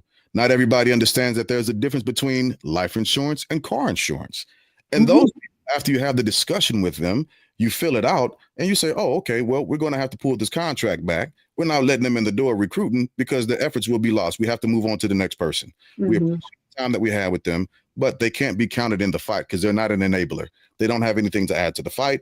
And if things pick up, maybe and hopefully they will change their mind and we'll swing back around. But as it stands right now, got it. We appreciate them. Right. And so the same thing has to be looked at and taken in consideration when we're doing these things and we're building, because it's not just from the one movement. Right. The progression of Black history in America, we are met with both physical and invisible hurdles. Case in point, how many states right now have a Crown Act? If you wanted to right now oppressive type of law, how many states have had to enact the Crown Act? Multiple. And if they did not have that simple rule, that simple law in place, kids wouldn't be able to play sports. People wouldn't be able to actually go to their jobs. Black here in America, that simple aspect has been an oppressive movement from the very foundation after 1865. It was another waypoint to separate and push us out. And now, currently, in today's society, 2025, something as simple as the Crown Act, just to make it a little more relevant. Right. So there is the idea that in America, you can do and be whoever you want to. However, out of 47 presidents, we've only had one that looks like us. So actuality of that. Right. In America. Can you name other Black men that ever ran for president other than Barack Obama? Oh, absolutely. Oh, yeah. Jesse Jackson. And that, but I'm that's asking because I don't know any that ran and actually campaign. That's the problem. Key. That's the blind spot that Key, I'm that's the speaking of. that's the problem. That's the blind But we spot. have an example. Listen, it's not that I don't know any. We have an example. A Black man. No. Key. You can Google right now Black men who have run for president of the United States, and your screen will fill up. You'll be surprised. Listen, I've been a financial advisor longer than you've been alive. Think about that. Let me say this. Let me finish. Think about that. Process that. You have to keep living. And if you don't know, see, the difference between when I was 29 and with you being 29 is I'm walking around with a mini computer in my hand. Before I made my left-handed comment, you know what I did? I went to Google to find out how many people died from being left-handed last year in 2024. And so when I'm having a conversation about financial literacy, and see, this is what I'm talking about. Now you know. Now you can go out and talk about this fact Thank you. confidently. Thank you, Lynn, for the fact. Now that you've told me the fact, is there anything? Now, I'm not saying it's going to be easy for any brother to go out and run for president. I'm not saying it's going to be easy. But if a brother stepped up and ran for president right now, would his own people support him into presidency? Yeah, but here's what I'm saying. What is coming across right now tonight is that you had two choices regarding the Black president thing, and you chose only Barack has done. Only Barack has run. even know where you something could have chose, you know what? I don't know how many other black men other than him have run for president. I asked the question. Research. No, but you made a conclusion first. I did it. Your I asked the conclusion was question. I your asked a conclusion was that question. he was the only one. If that was the conclusion, then I would have made that as a statement. I asked the question. I said, "Can you name another man that's black that has run an actual campaign for presidency?" Okay, so just because in that I question, didn't know doesn't Key. mean that a man can't go run for president as a black man in the next campaign. Key. Just because he runs doesn't mean he'll win. Key. Sure. In that question, what I'm trying to get you to understand is that you're being evaluated by everyone. So when you pose that question that way, there is a conclusion embedded in it. That's all I'm saying. You can frame your language any way you like. Once again, I'm just a brother that's been around a minute trying to help a younger brother move forward. That's it. I'm not trying to, throw no shade at you, anything like that. Yeah, because I'll tell you what. Where are we and I spoke to this today. I just want to understand, what are you trying to help me with, and what are we moving forward to? Because I came to have an understanding and talk about financial literacy. I don't know when this became something where like you were helping me with something. I'm glad that so many things have happened in our past that led us to this day. And if I don't know every single fact, I'm not a perfect person, Lynn. But regardless, we could have history lessons for the next 3 years. I don't want to give you a history lesson. I just want to complete a sentence, bro. Right, I just want to complete a sentence. I'm a mute. Let me complete this sentence. I spoke on this today. When I was in Philadelphia, part of my goals every year, I would make a list of prominent brothers in the city of Philadelphia that I wanted to get and build a relationship with. And overwhelmingly, the thought was, yo, young brother, I got mine. You got to figure out how to get yours. Now, I'm proud to say we have progressed from that as well in my experience. But that's what I was running into when I was 29 years old. I expected these successful brothers in the next generation would help pull me along. And I was devastatingly disappointed to see that the majority of them were not willing to do that. Now, there were some exceptions, but for the most part, brother, I got mine. You got to figure out how to get yours. One of the things that I talked about, and I won't get into too much depth in it, but I had a conversation with a man who doesn't look like me, who I can definitely pinpoint a trajectory changing conversation. And my disappointment was all the black men that I know could have said the same thing to me and wouldn't, for fear that I might push past them. That's all I'm saying. That speaks to what Jay Glass talking about, the individual. See, I know how they all move. The ones that we always talking about, it don't happen for them. They move different. They move different. And so that's all I'm trying to impart upon you is that we can, financial literacy in everything that we do, move together. Yeah. As long as we don't move together, we're going to have these kind of frustrating conversations. And you know what, Keon, is it Keon? I just call him Key. Key. That's Key. Yeah. So call me Key, like opening the door. So okay, Key. So if you go back, I'll only call somebody else Key, so it's weird for me to call you Key. So if we go I'm back, used to it. Okay, so when you notice, I said I am a descendant of the enslaved African, and so when Africans were enslaved and brought over here, whether they were stolen or some other Africans sold them into slavery, when they came over here, there was a system put in place. Some of it was called the Willie Lynch system, to where we are always separated from each other, even when we're quote segregated together, we're always pulling at each other because it's all about ourselves.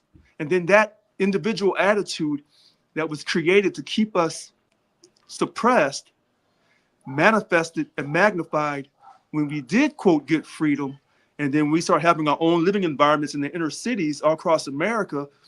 the system of racism would make sure that the opportunity for jobs wasn't there, the opportunity for a quality education wasn't there, but the opportunity to have access to alcohol, tobacco, and then drugs later on, that was always readily available to sustain your short-term mindset. So when you talk about your family, you're doing all this great work, and yet they don't really appreciate it. If you show me someone from the inner city all across America, 9 times out of 10, I'll say 7 out of 10. I'll leave 3 for hope. 7 out of 10 are going to have a short-term mindset. And once you see a person with a short-term mindset, they'll sell drugs, they'll sell themselves, they'll create songs and call each other the N-word in front of white people. They'll do anything and everything. They'll get to Major League Sports and still criticize each other in the process. If you see an African-American become successful and then they catch a lawsuit, whether the lawsuit is valid or not, you'll see other African-Americans, some, not all, try to down that person. Don't talk about Shannon Sharp like that. Hey, calm down over there. Hey, Key, I wanted to tell you regarding financial advising. You know how you were saying that, I think you said your grandfather was the only one that bought a policy from you. Is that what you said? No, I sold multiple policies. I'm talking about. I'm talking about from I'm talking about just going down, being open, talking about his 401k, talking about, you know, how much he saved, all those different things, and actually understanding his money, understanding his credit. I'm not just talking about a policy. I'm talking about him wanting to do better as a whole, as a person, to actually take the time to learn about these things. I don't mean just buying a policy. Anybody could just buy a policy. That's simple. I'm talking about actually wanting to be a better steward of what he had.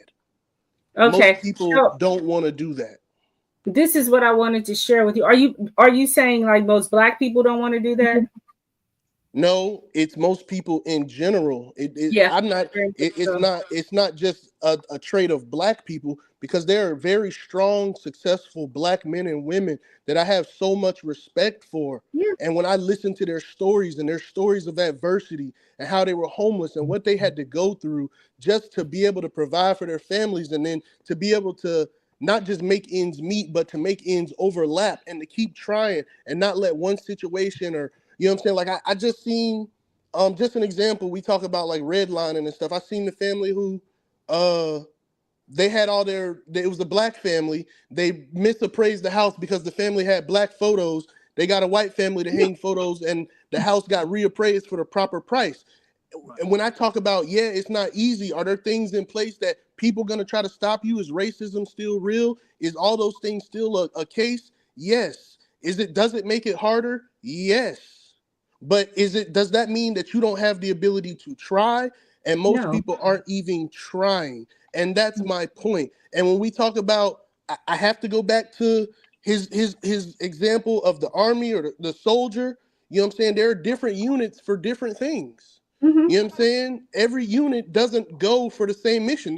There are people who gotta do espionage. There are people who gotta be on the front lines. There are people who have secret operations. So my role may not be one of,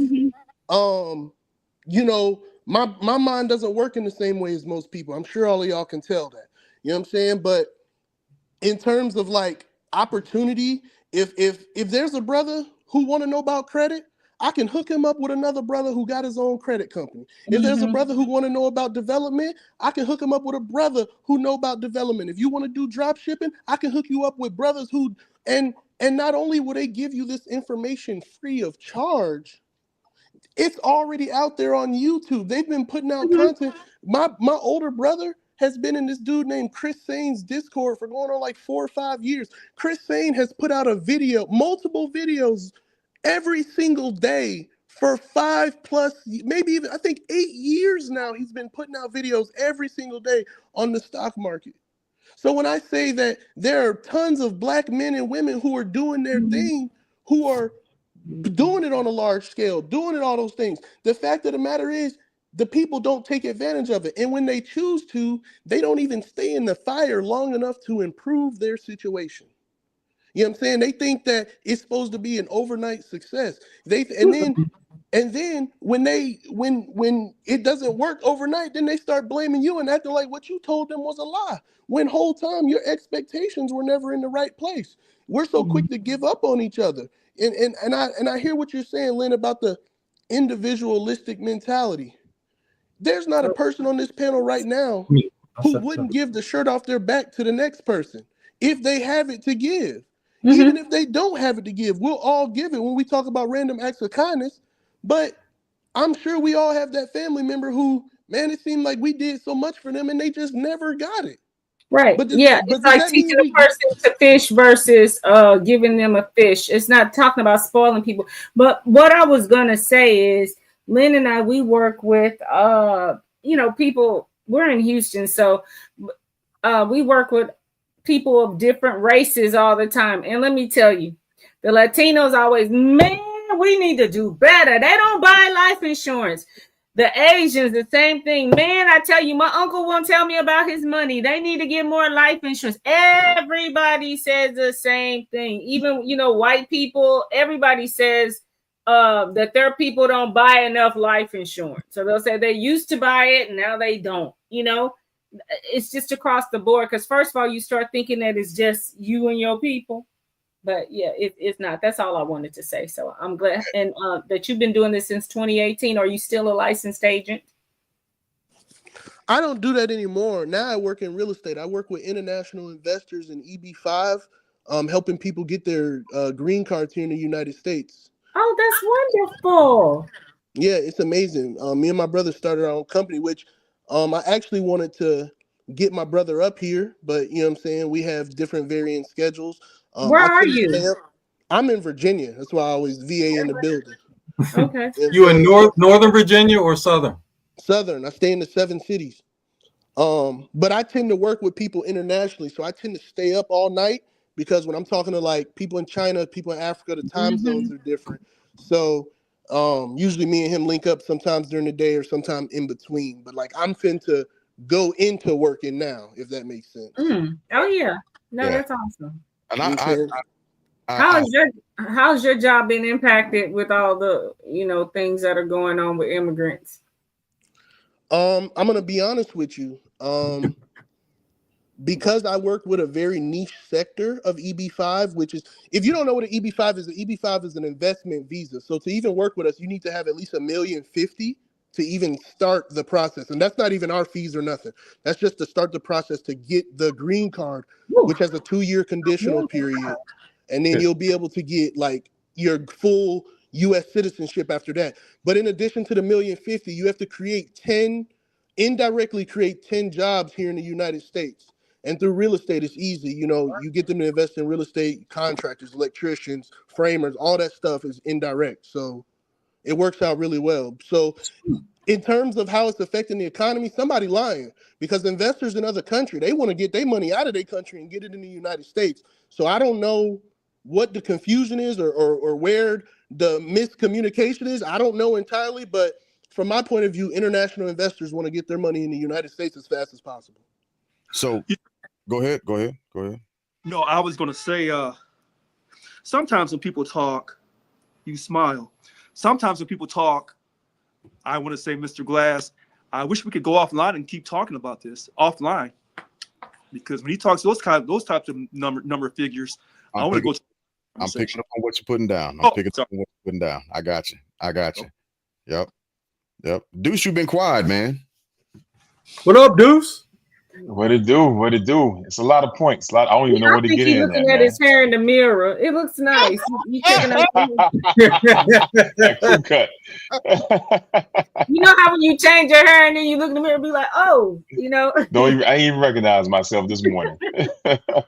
just a quick post check for the panel, because we are at an hour 49, hour 50, and I've got a little while longer that I can go yet, or what we can do is we can continue the conversation, because we've got 4 or 5 different points that we were actually going to talk about tonight that look like they're going to get pushed off to the right a little bit.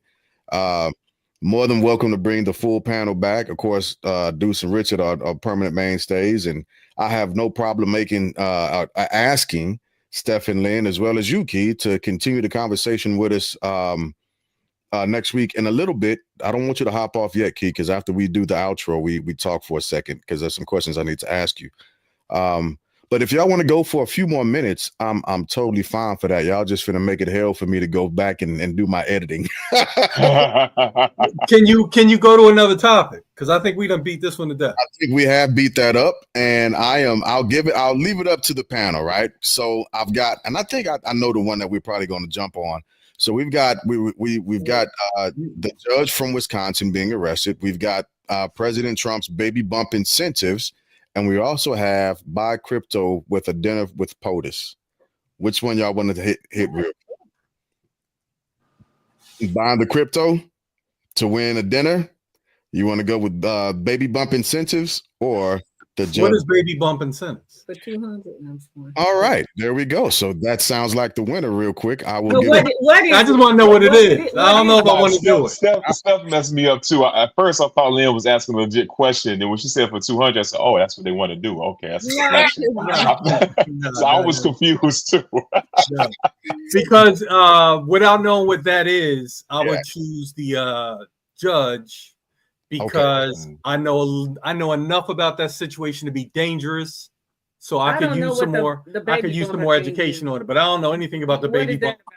So in a nutshell, the baby bump, the Trump administration is devising a plan for America's birth rates to increase. Currently, our birth rates are declining, and what's going to happen in the future is we're not going to have the population big enough to sustain the workforce for now, right? And so there are birthing incentives that are being pushed forward. One of those incentives is you're gonna have a pushback from them women. They gonna be dragging them women by their hair. Look, how much they get per baby? There's incentive for a baby in the current American economy flow, and that's $5,000 upon birth of the baby. That's China. Remember what China was not giving away, but you can buy the girls for $5,000. Yeah, but we're not buying the babies. They're getting paid to have them. That's why. And that was one of the reasons why in vitro was introduced and has been pushed for this administration. And no abortions. No abortions. Hold on. So you said 5,000 a baby, but not DEI babies, right? They don't get counted, right?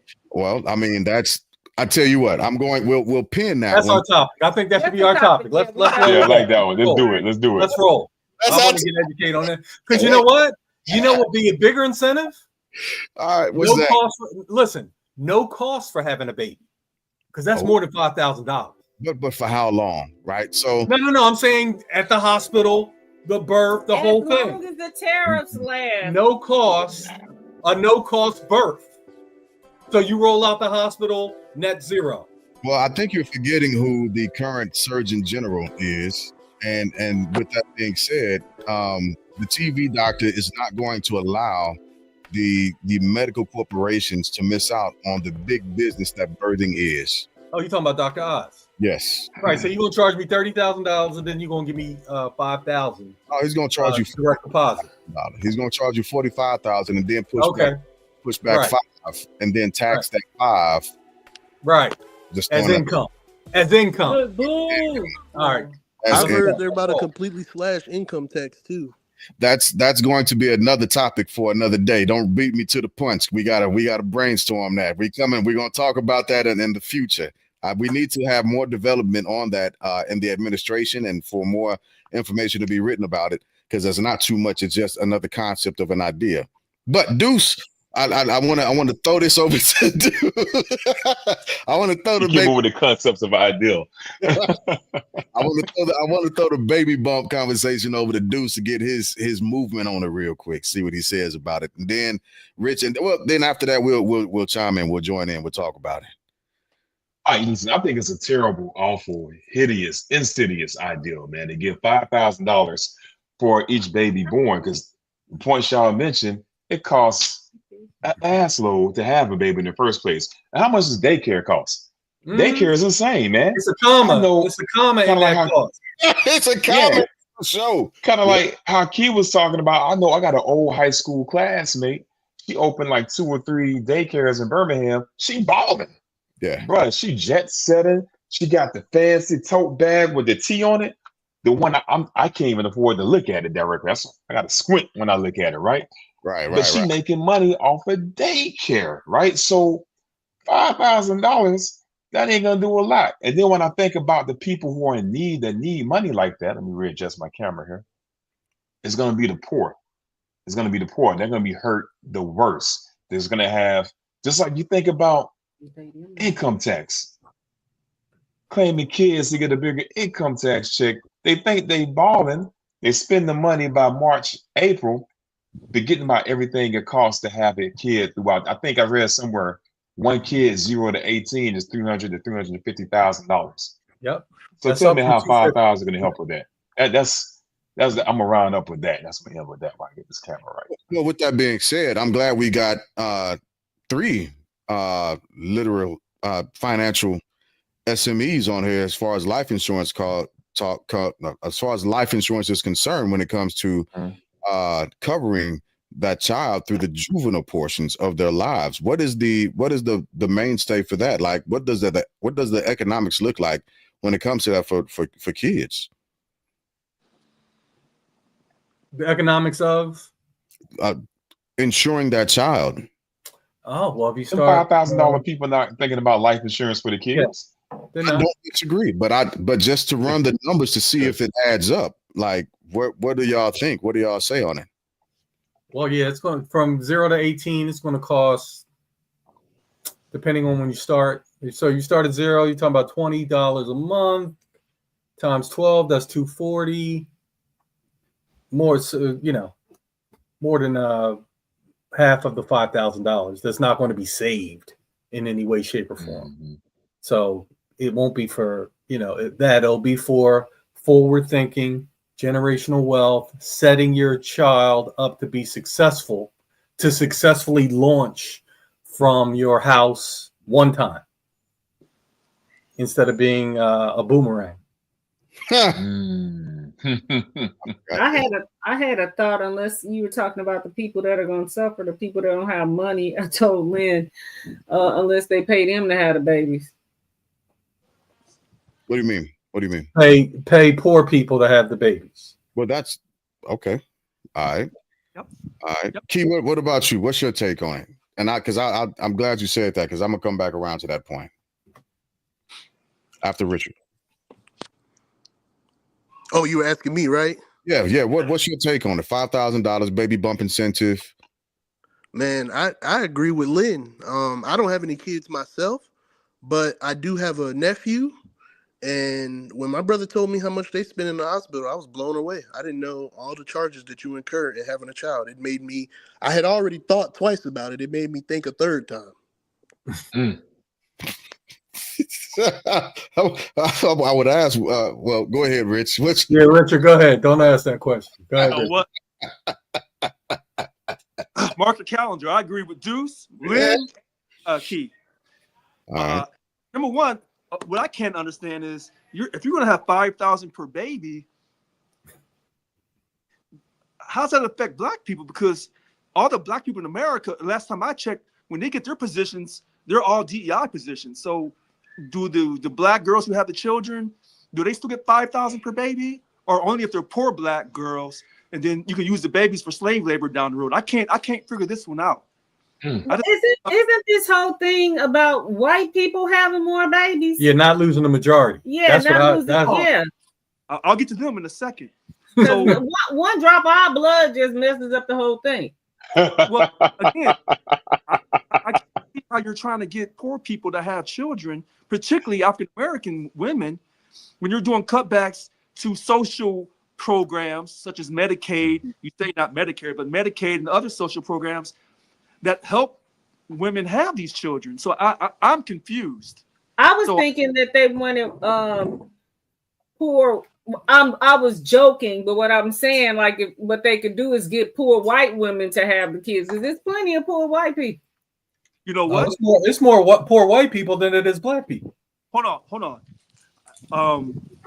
I wish we had the number of the ratio of poor white people per their ratio versus per their number versus Black people per our number, because there's more white people in America than there are other people. But since they say the 2055 or 2060, the white people are going to lose their majority, well, then I would have to, support President Trump's white agenda to continue to have a white majority by getting white people to have more children. So on that aspect, yeah, he's right, even though he still start changing his own people. So I'm gonna agree with Lynn, with Stephanie again, and Lynn, and Key and Deuce. I'll make it simple. I agree.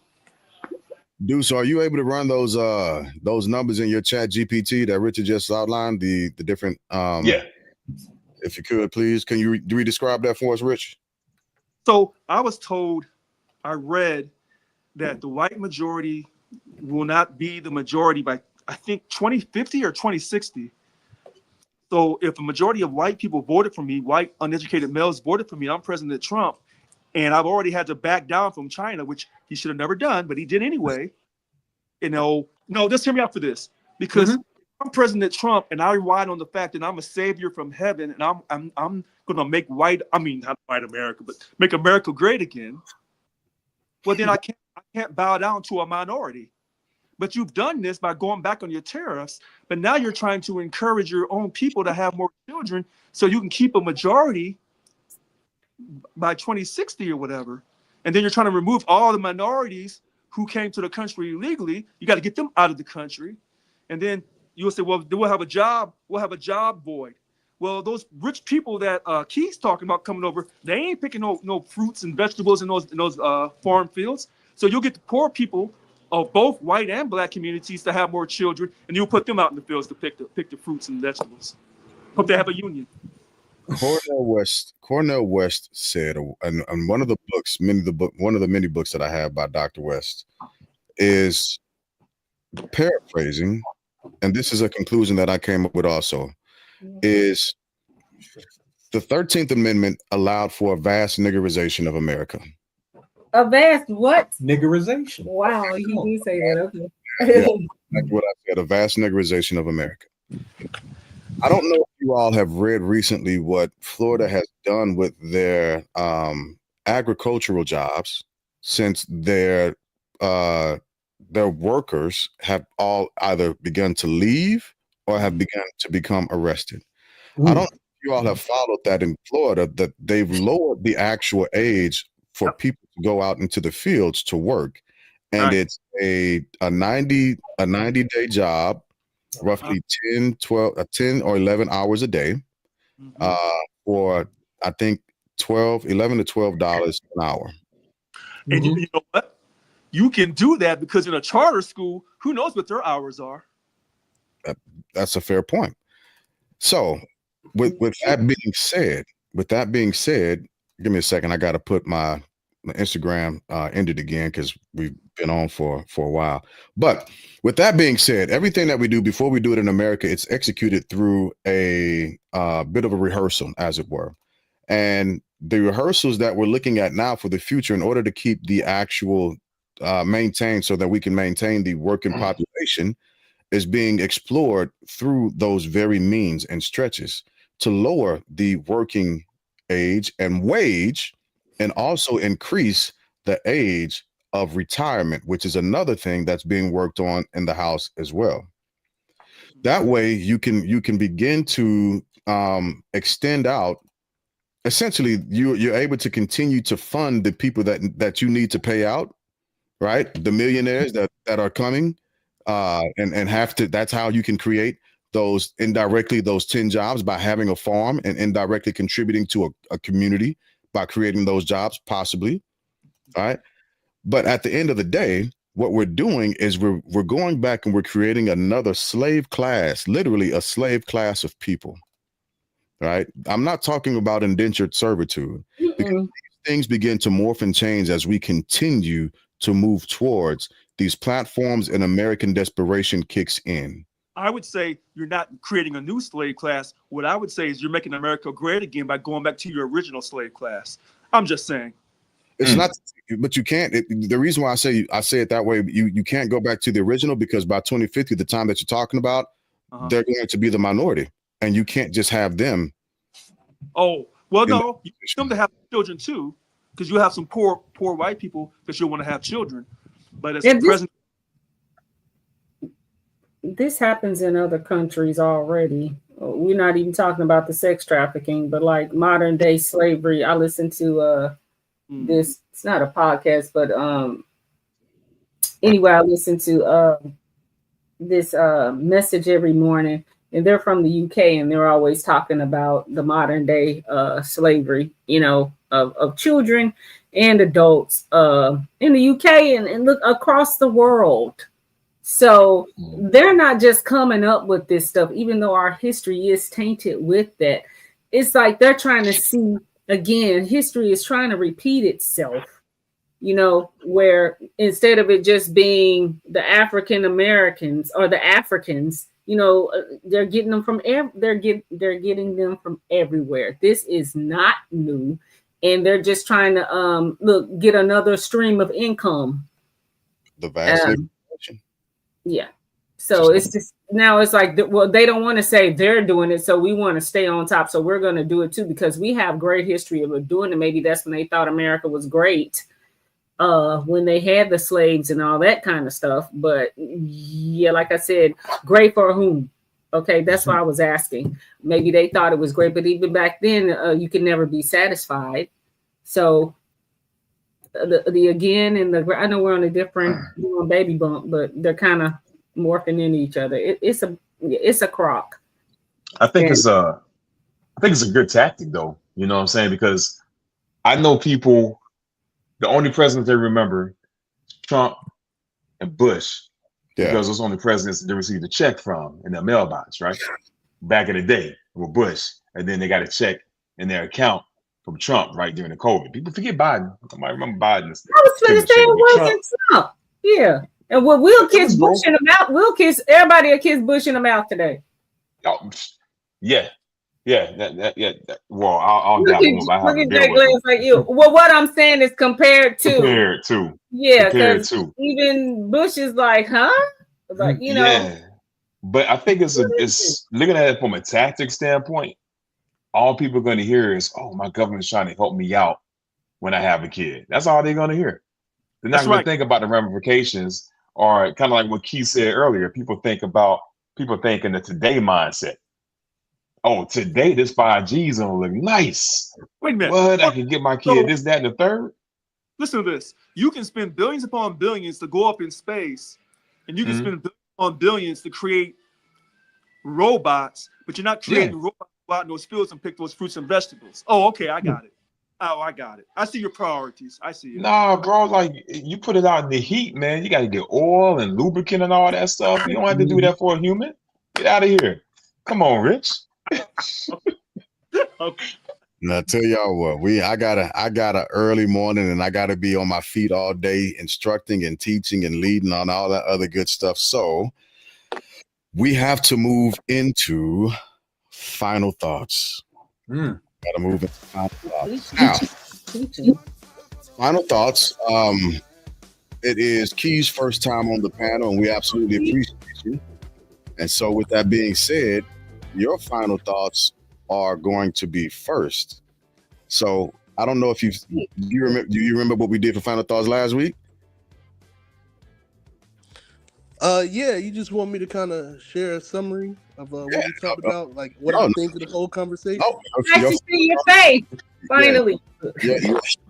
Your final thoughts can be whatever you want it to be. It doesn't have to do with anything that we're talking about tonight. It can be on your thoughts about when you took a walk earlier today, or how your foot hurt or back hurt when you got out the bed this morning. It's your final thoughts. I really appreciate all y'all. I heard y'all loud and clear when you talked about psychological warfare.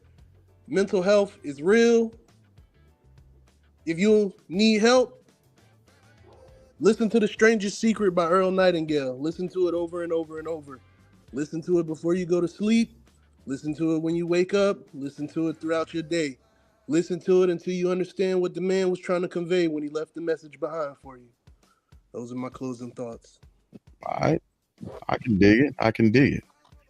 All right. Steph and Lynn, our favorite life insurance group.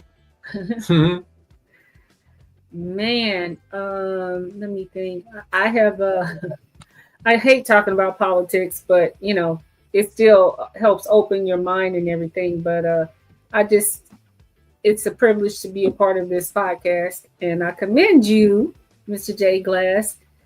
And yeah, this is showing me like how deep and mental you are to be able to pose these questions and sit back so quietly, and then be patient enough, and then come out with your diabolical.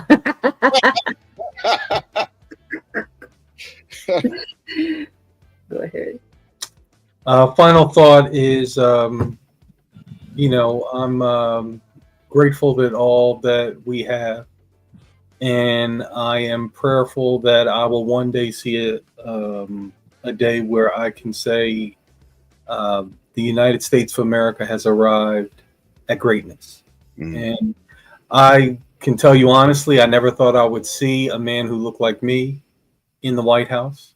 So I believe that one of the things that we all can work on and help each other with is our belief system. And I'm not just talking about religious belief, but belief in self. Because when I was listening to Key talk about the people that weren't taking advantage of things, a lot of times people don't move in that direction because they don't believe they can be successful. Mm-hmm. And when I was speaking to this college group of college kids today, I told them all that, they should have their belief level on 10. Yeah. Because you're not going to accomplish anything in life if you don't believe that it's possible. So the truth is we have less than we should have because too many of us don't believe that we deserve it or that we can achieve it. So another thing I'll leave you with is, and this is for everyone, and I have to couch it a certain way because sometimes people hear it different, but we need to be more courageous in our conversations, respectfully. Don't disrespect is not needed, and disrespect doesn't. It takes you back. But being courageous, I can think about the courageous opportunities I've had when I was negotiating my first deal. If I hadn't asked for $250, I wouldn't have got $225. And this was 2000 and the year 2000. I'm negotiating a deal up in New York City with my bosses, and they wanted to give me $150, and I said $250, and they laughed at me, but I walked with I got $225. Now, had I not been courageous, I would have probably had a number that had a 1 in front of it. So this is the kind of stuff that is available to all of us, Key. Being courageous, but being respectful, and not necessarily having to play a game per se, but acknowledge that there is a game being played. And if you don't want to play it, don't disrespect it. Because that's the thing, so, and especially from a man's point of view, we value respect more than anything, even sex, baby. Respect. Respect. If I got to choose, I got 2 plates in front of me. One says respect and one says sex. Give me the plate of respect. That's the plate I want to eat from.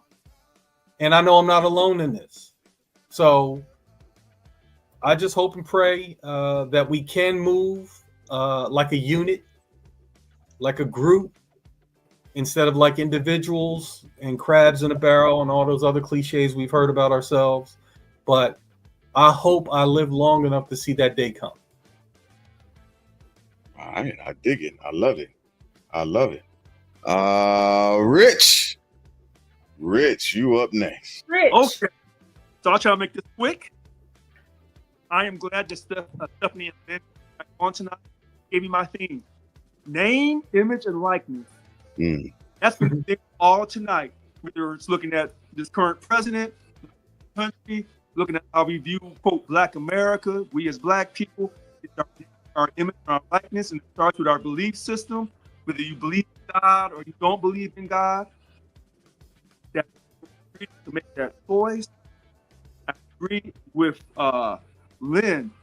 Do you have the courage of your convictions to hold challenging conversations respectfully and acknowledge that sometimes we don't play the game, but actually when you live life, you're already in the game. Yep. Right now. So this has been a tough conversation tonight, but I love it. Thank you for your time. I dig it. Mm-hmm. Deuce. What it do? All right, so got a couple of points. One, James Jr. Yo, I appreciate you putting on this platform, man, because this is like a buffet. It's like the Golden Corral. You can get it however you want it with the free flow of ideals. Points have been made before. We can have difficult conversations with respect. So I like how everyone has a different point of view to come along. Love it. The respect thing. Lynn, I'm about to give a little pushback on that one, man. Why are you pushing back on respect, bro? I feel like men want respect. You know what I'm saying? I think everyone in this panel prioritizes respect. But you think about like the Shannon Sharps, you think about the Bill Belichicks, you think about the Diddy's. They gonna fall for sex before anything else, right? I think sex. Oh, look, you see, you calling out exceptions. I'm giving you rules. I'm giving you rules, brother. You calling out the exceptions. Don't do that. I feel you. Touche. Not everybody. Touche. Look, 99. Look, 99%. I give you that. Okay. I give you that.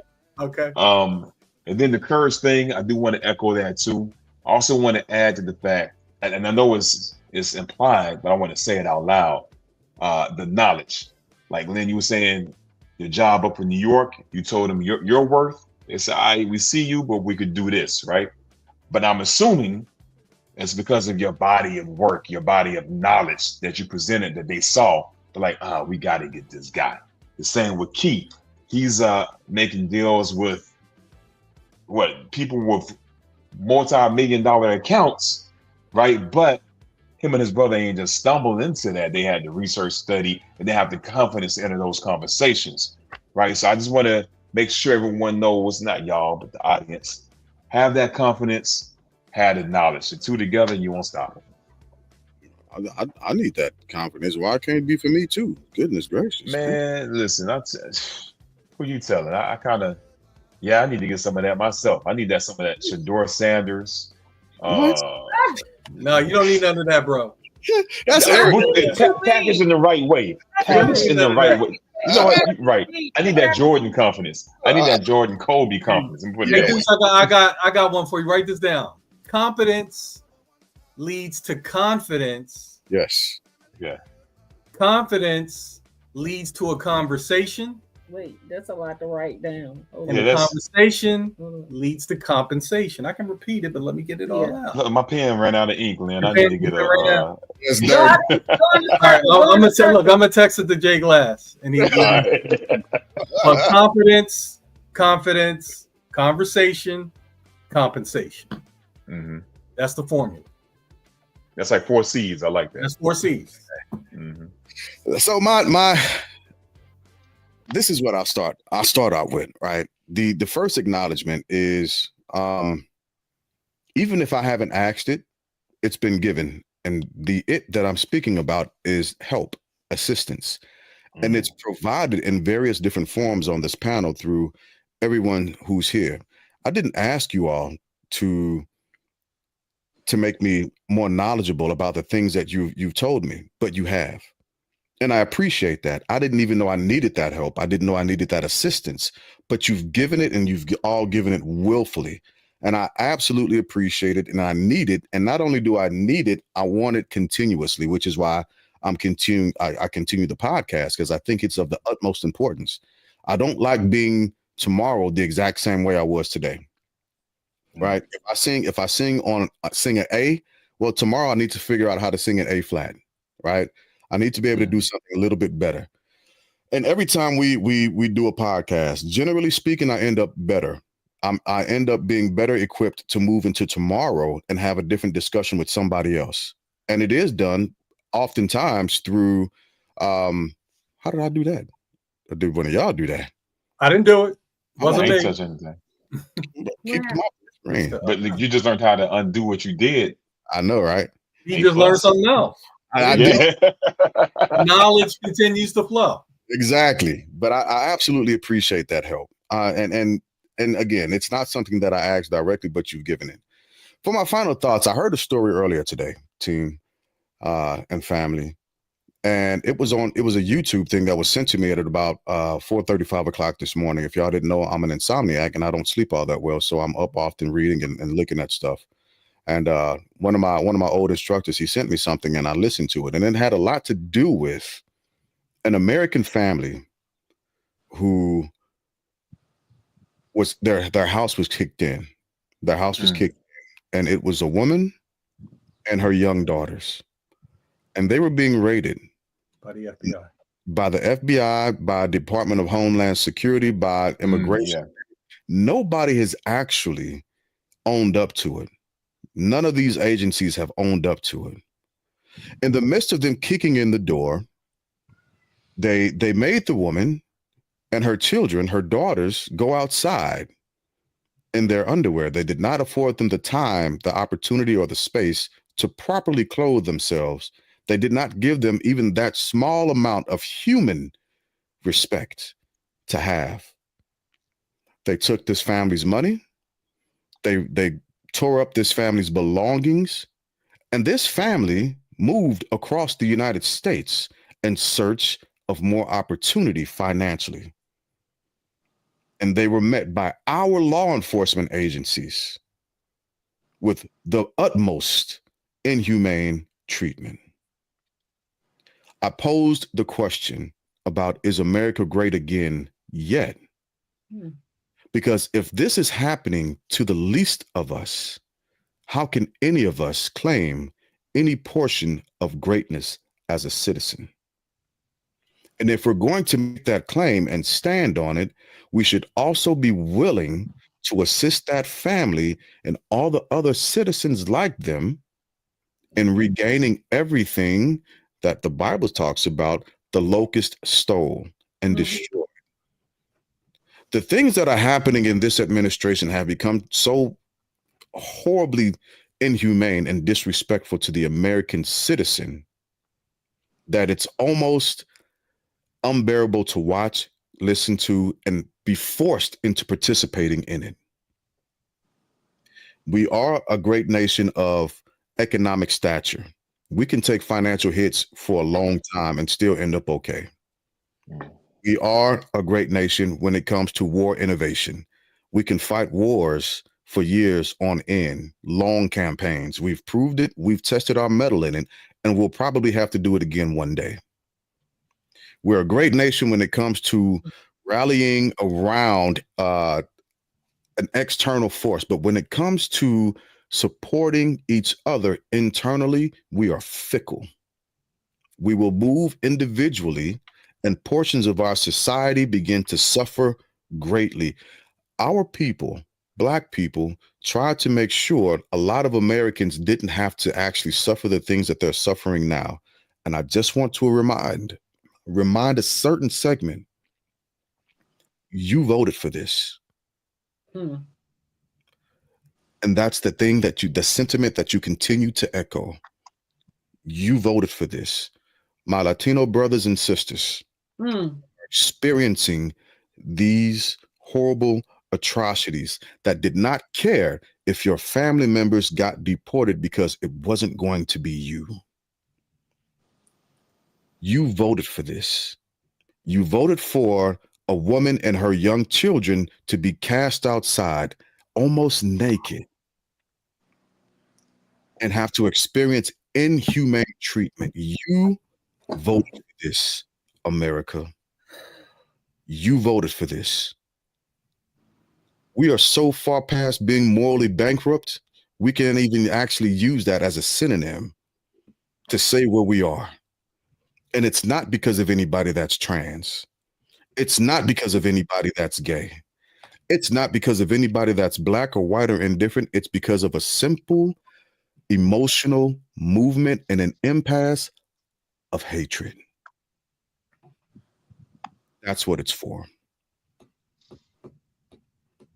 And with that, I hope we can figure out how to do better because, like I told y'all before, we are in for a long ride. A long ride, family.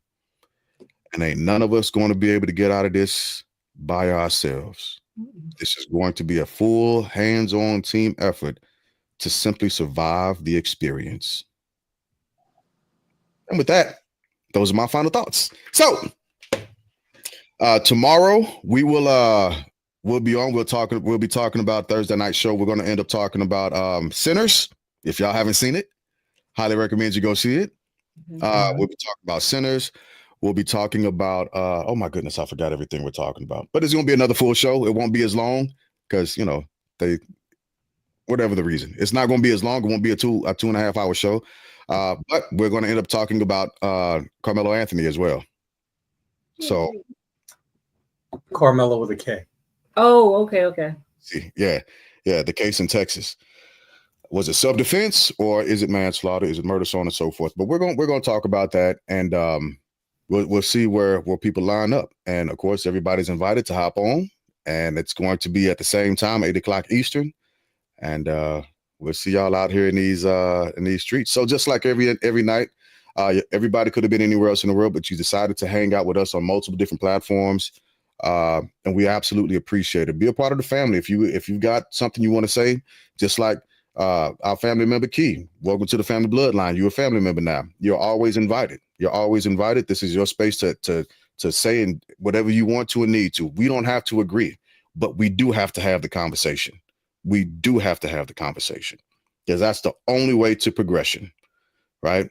So with that being said, thank y'all for coming out. God bless and good night. Good night. Key, stay on the line. Don't hang up yet.